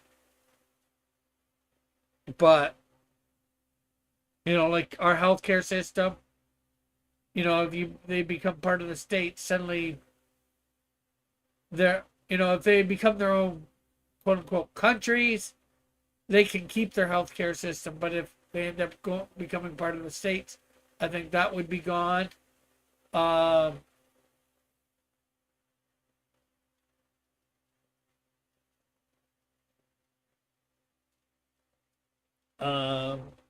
I know there's some other things too.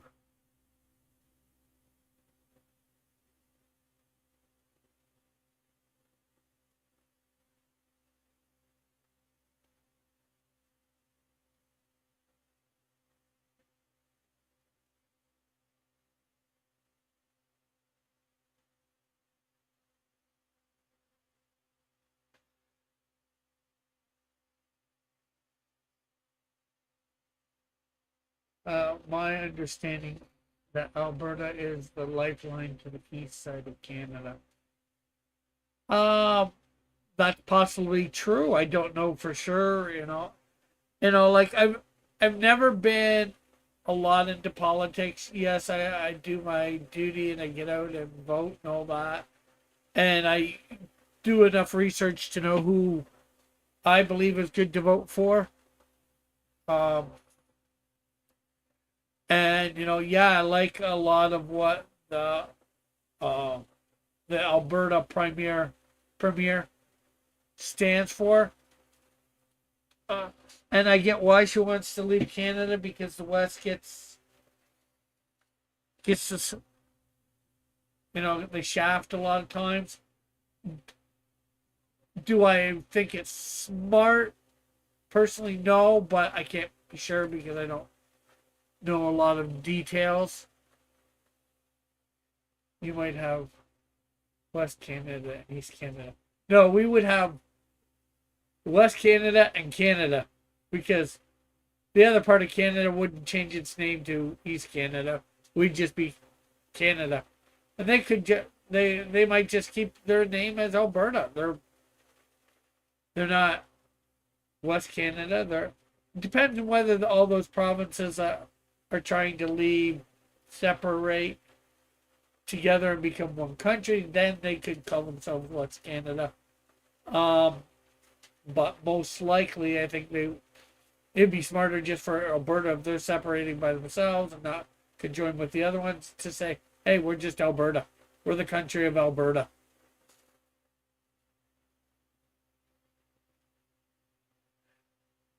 And frankly, I think if that happens, then Quebec will separate. And yeah, frankly, if they separate it, Canada as itself is probably doomed as a country.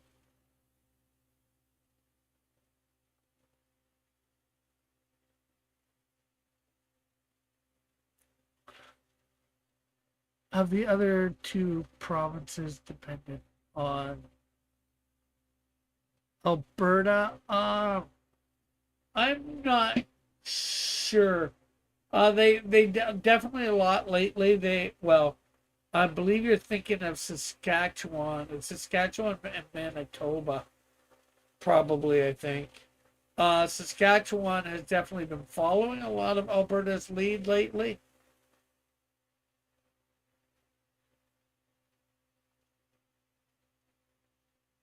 It'll be devastating if any of them leaves alone or together. But if they separate, I think Quebec would end up separating. Quebec separating has been a thing, I think, before even the West companies,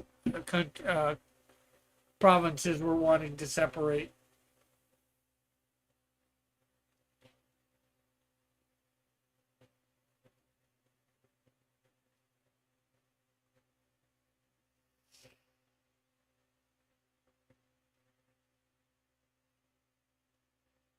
So it's definitely, there's a lot that there's probably not a lot I know. There's a little bit that I know, and there's probably a lot that I don't know that I think could make the decision good or bad. Yeah, that would cost.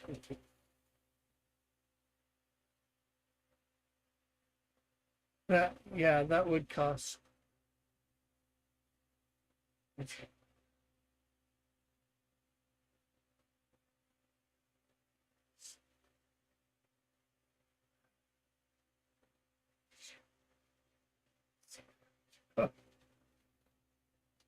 Well, that doesn't bother me that much, Alpha seeing French on all the thing, but at that point, I'm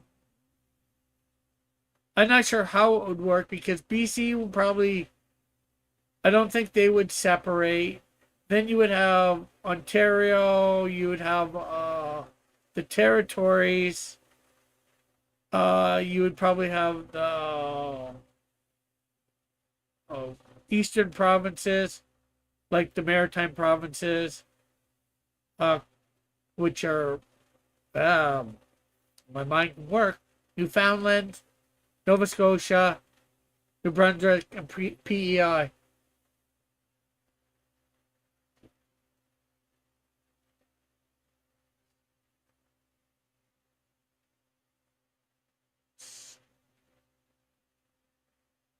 Yeah, well, Canadian, Alberta, Quebec is not East Coast. Saskatchewan is not East Coast.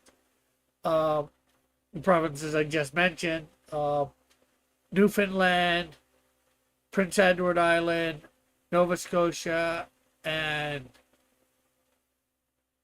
New Brunswick are the East Coast provinces. I don't know what the king could do. I'm not sure what would happen.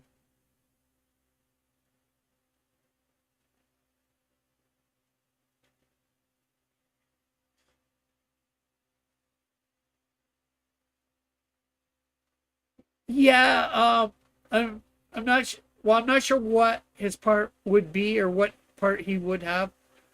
Because yes, we are our own country, but we're supposed to be a contis- constitutional monarchy. So they do have some say. They could come in and do something, or possibly, I'm not sure whether they could say no, you can't leave. But is that a good idea to come in and say no, you can't leave? Because do you want to force somebody to be with you? It doesn't really work well when you're forcing somebody to be there.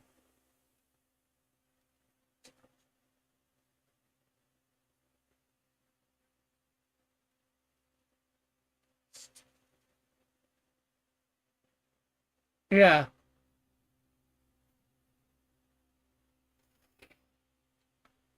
But as far as I know, the king or whatever has some sort of veto powers and stuff like that. I don't know how it works exactly.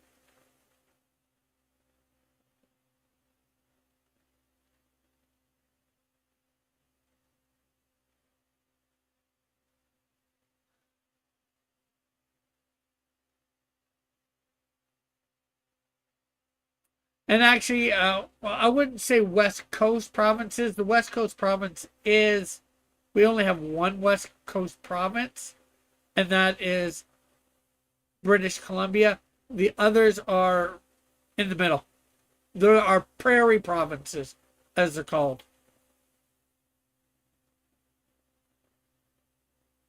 which is Alberta, Manitoba, Saskatchewan. Is that it? Jeez, I should know this.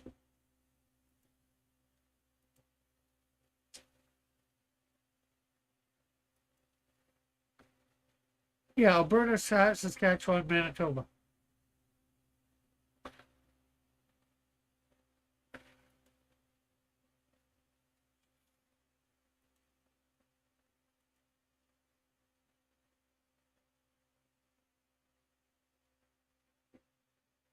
They would all end up.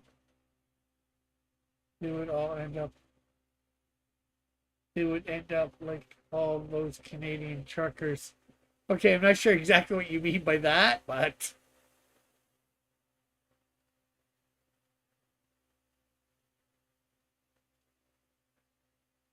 I honestly think it's much more complicated than any normal citizen realizes, and I think it's more complicated than even the government officials realize.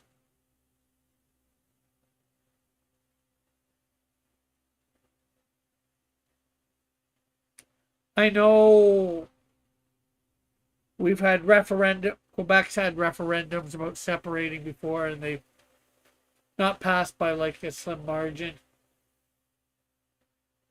Alberta's the money maker in Canada.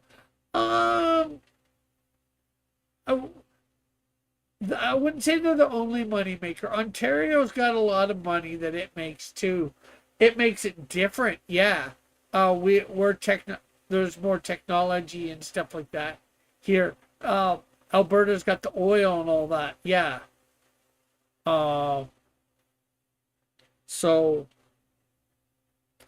and part of that's probably coming from, I'm not sure whether it's all coming from there or whether it'd be coming from the Northwest Territories and the Yukon as well. Yeah, they have oil, but there's a lot of stuff to be made for money, technology and other businesses than oil that a lot of Ontario has, especially in Toronto area. But yeah, in that way, it would devastate Canada for sure, I would say. Unfortunately,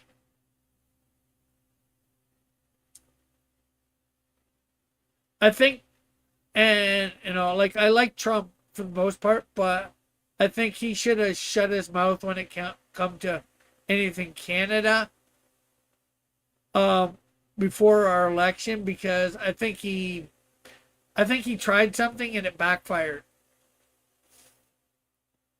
Because apparently a lot of Canadians are not really fond of him, and I think he tried to diminish, Pierre Poilievre, thinking that if he does that, that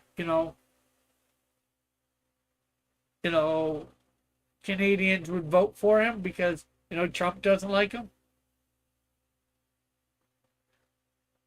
But somehow it ended up having the opposite effect. And then, of course, all the whole buying Canada and all that too around that time did not help.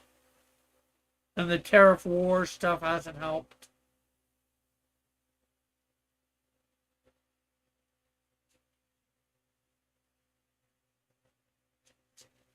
And I'm not sure what's coming of it, but there was supposed to be a whole big investigation into our recent election too, because there was a lot of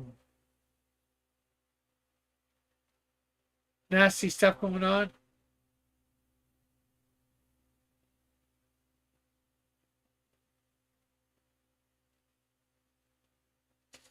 I wish Texas would leave the United States, then I could run to be the second president of Texas.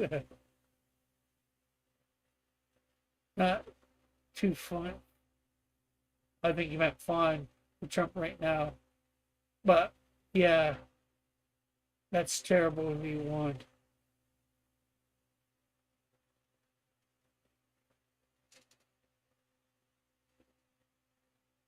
Like, I'm thinking it had an effect. I could be wrong.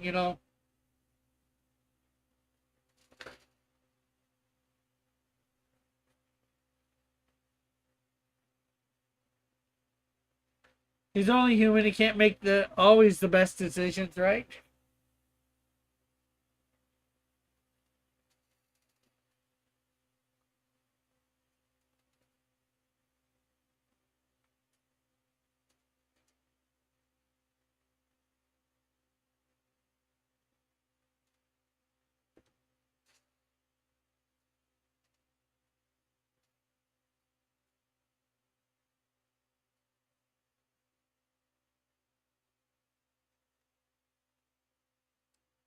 And the tariff thing is only hurt the people on both sides.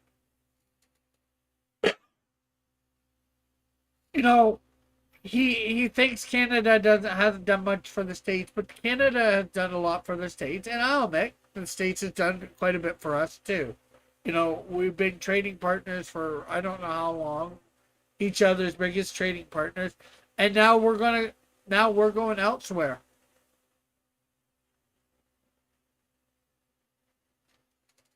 So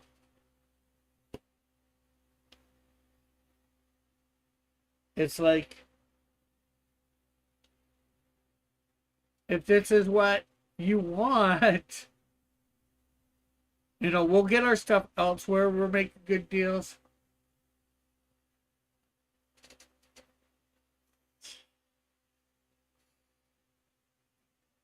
Yeah, but I don't think you could run on that identity politics, Alpha. It might not get you too far in Texas.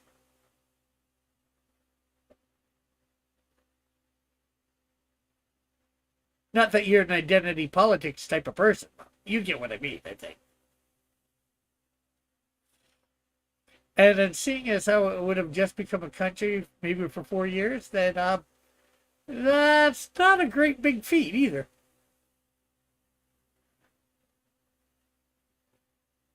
The question is, has there ever been a black governor of Texas?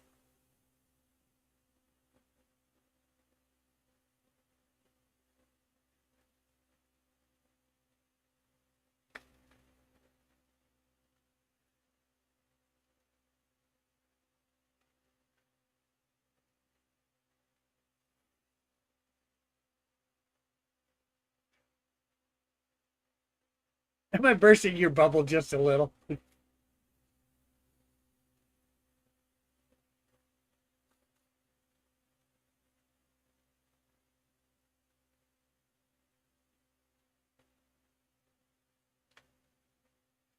Not saying you don't have a shot. Hey, go for it. Well, you could, instead of going for president at the moment, you could go for governor. If there has been a black governor, you could be the first black governor of Texas. I think Eric July would ruin Alpha. She doesn't even know Alpha.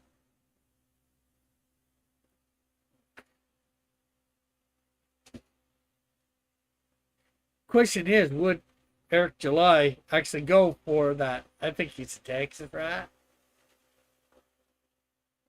Oh, I think not ruin, run against. Read right, Rick. Right, read.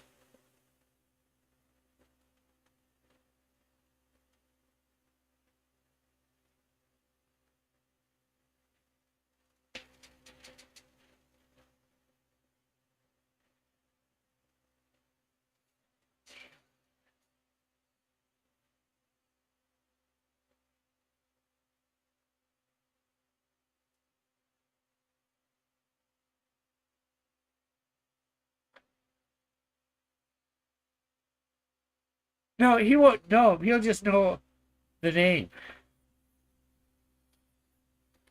Beyond that, he will know nothing about Alpha Proto except what comes up in the news. He does know me. I've met. Well, you've met him. It's like, hi, how are you? Whatever. Maybe you got to talk for 5 minutes. Probably not. But you can correct me if I'm wrong. But I doubt he got to really know you in those 5 minutes.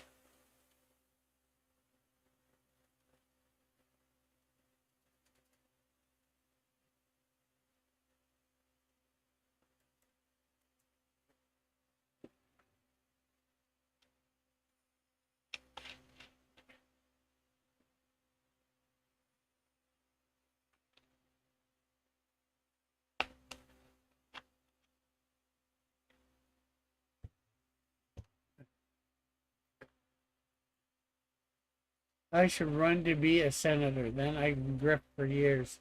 They're useless. Hey, yeah, why not? Get yourself some cash.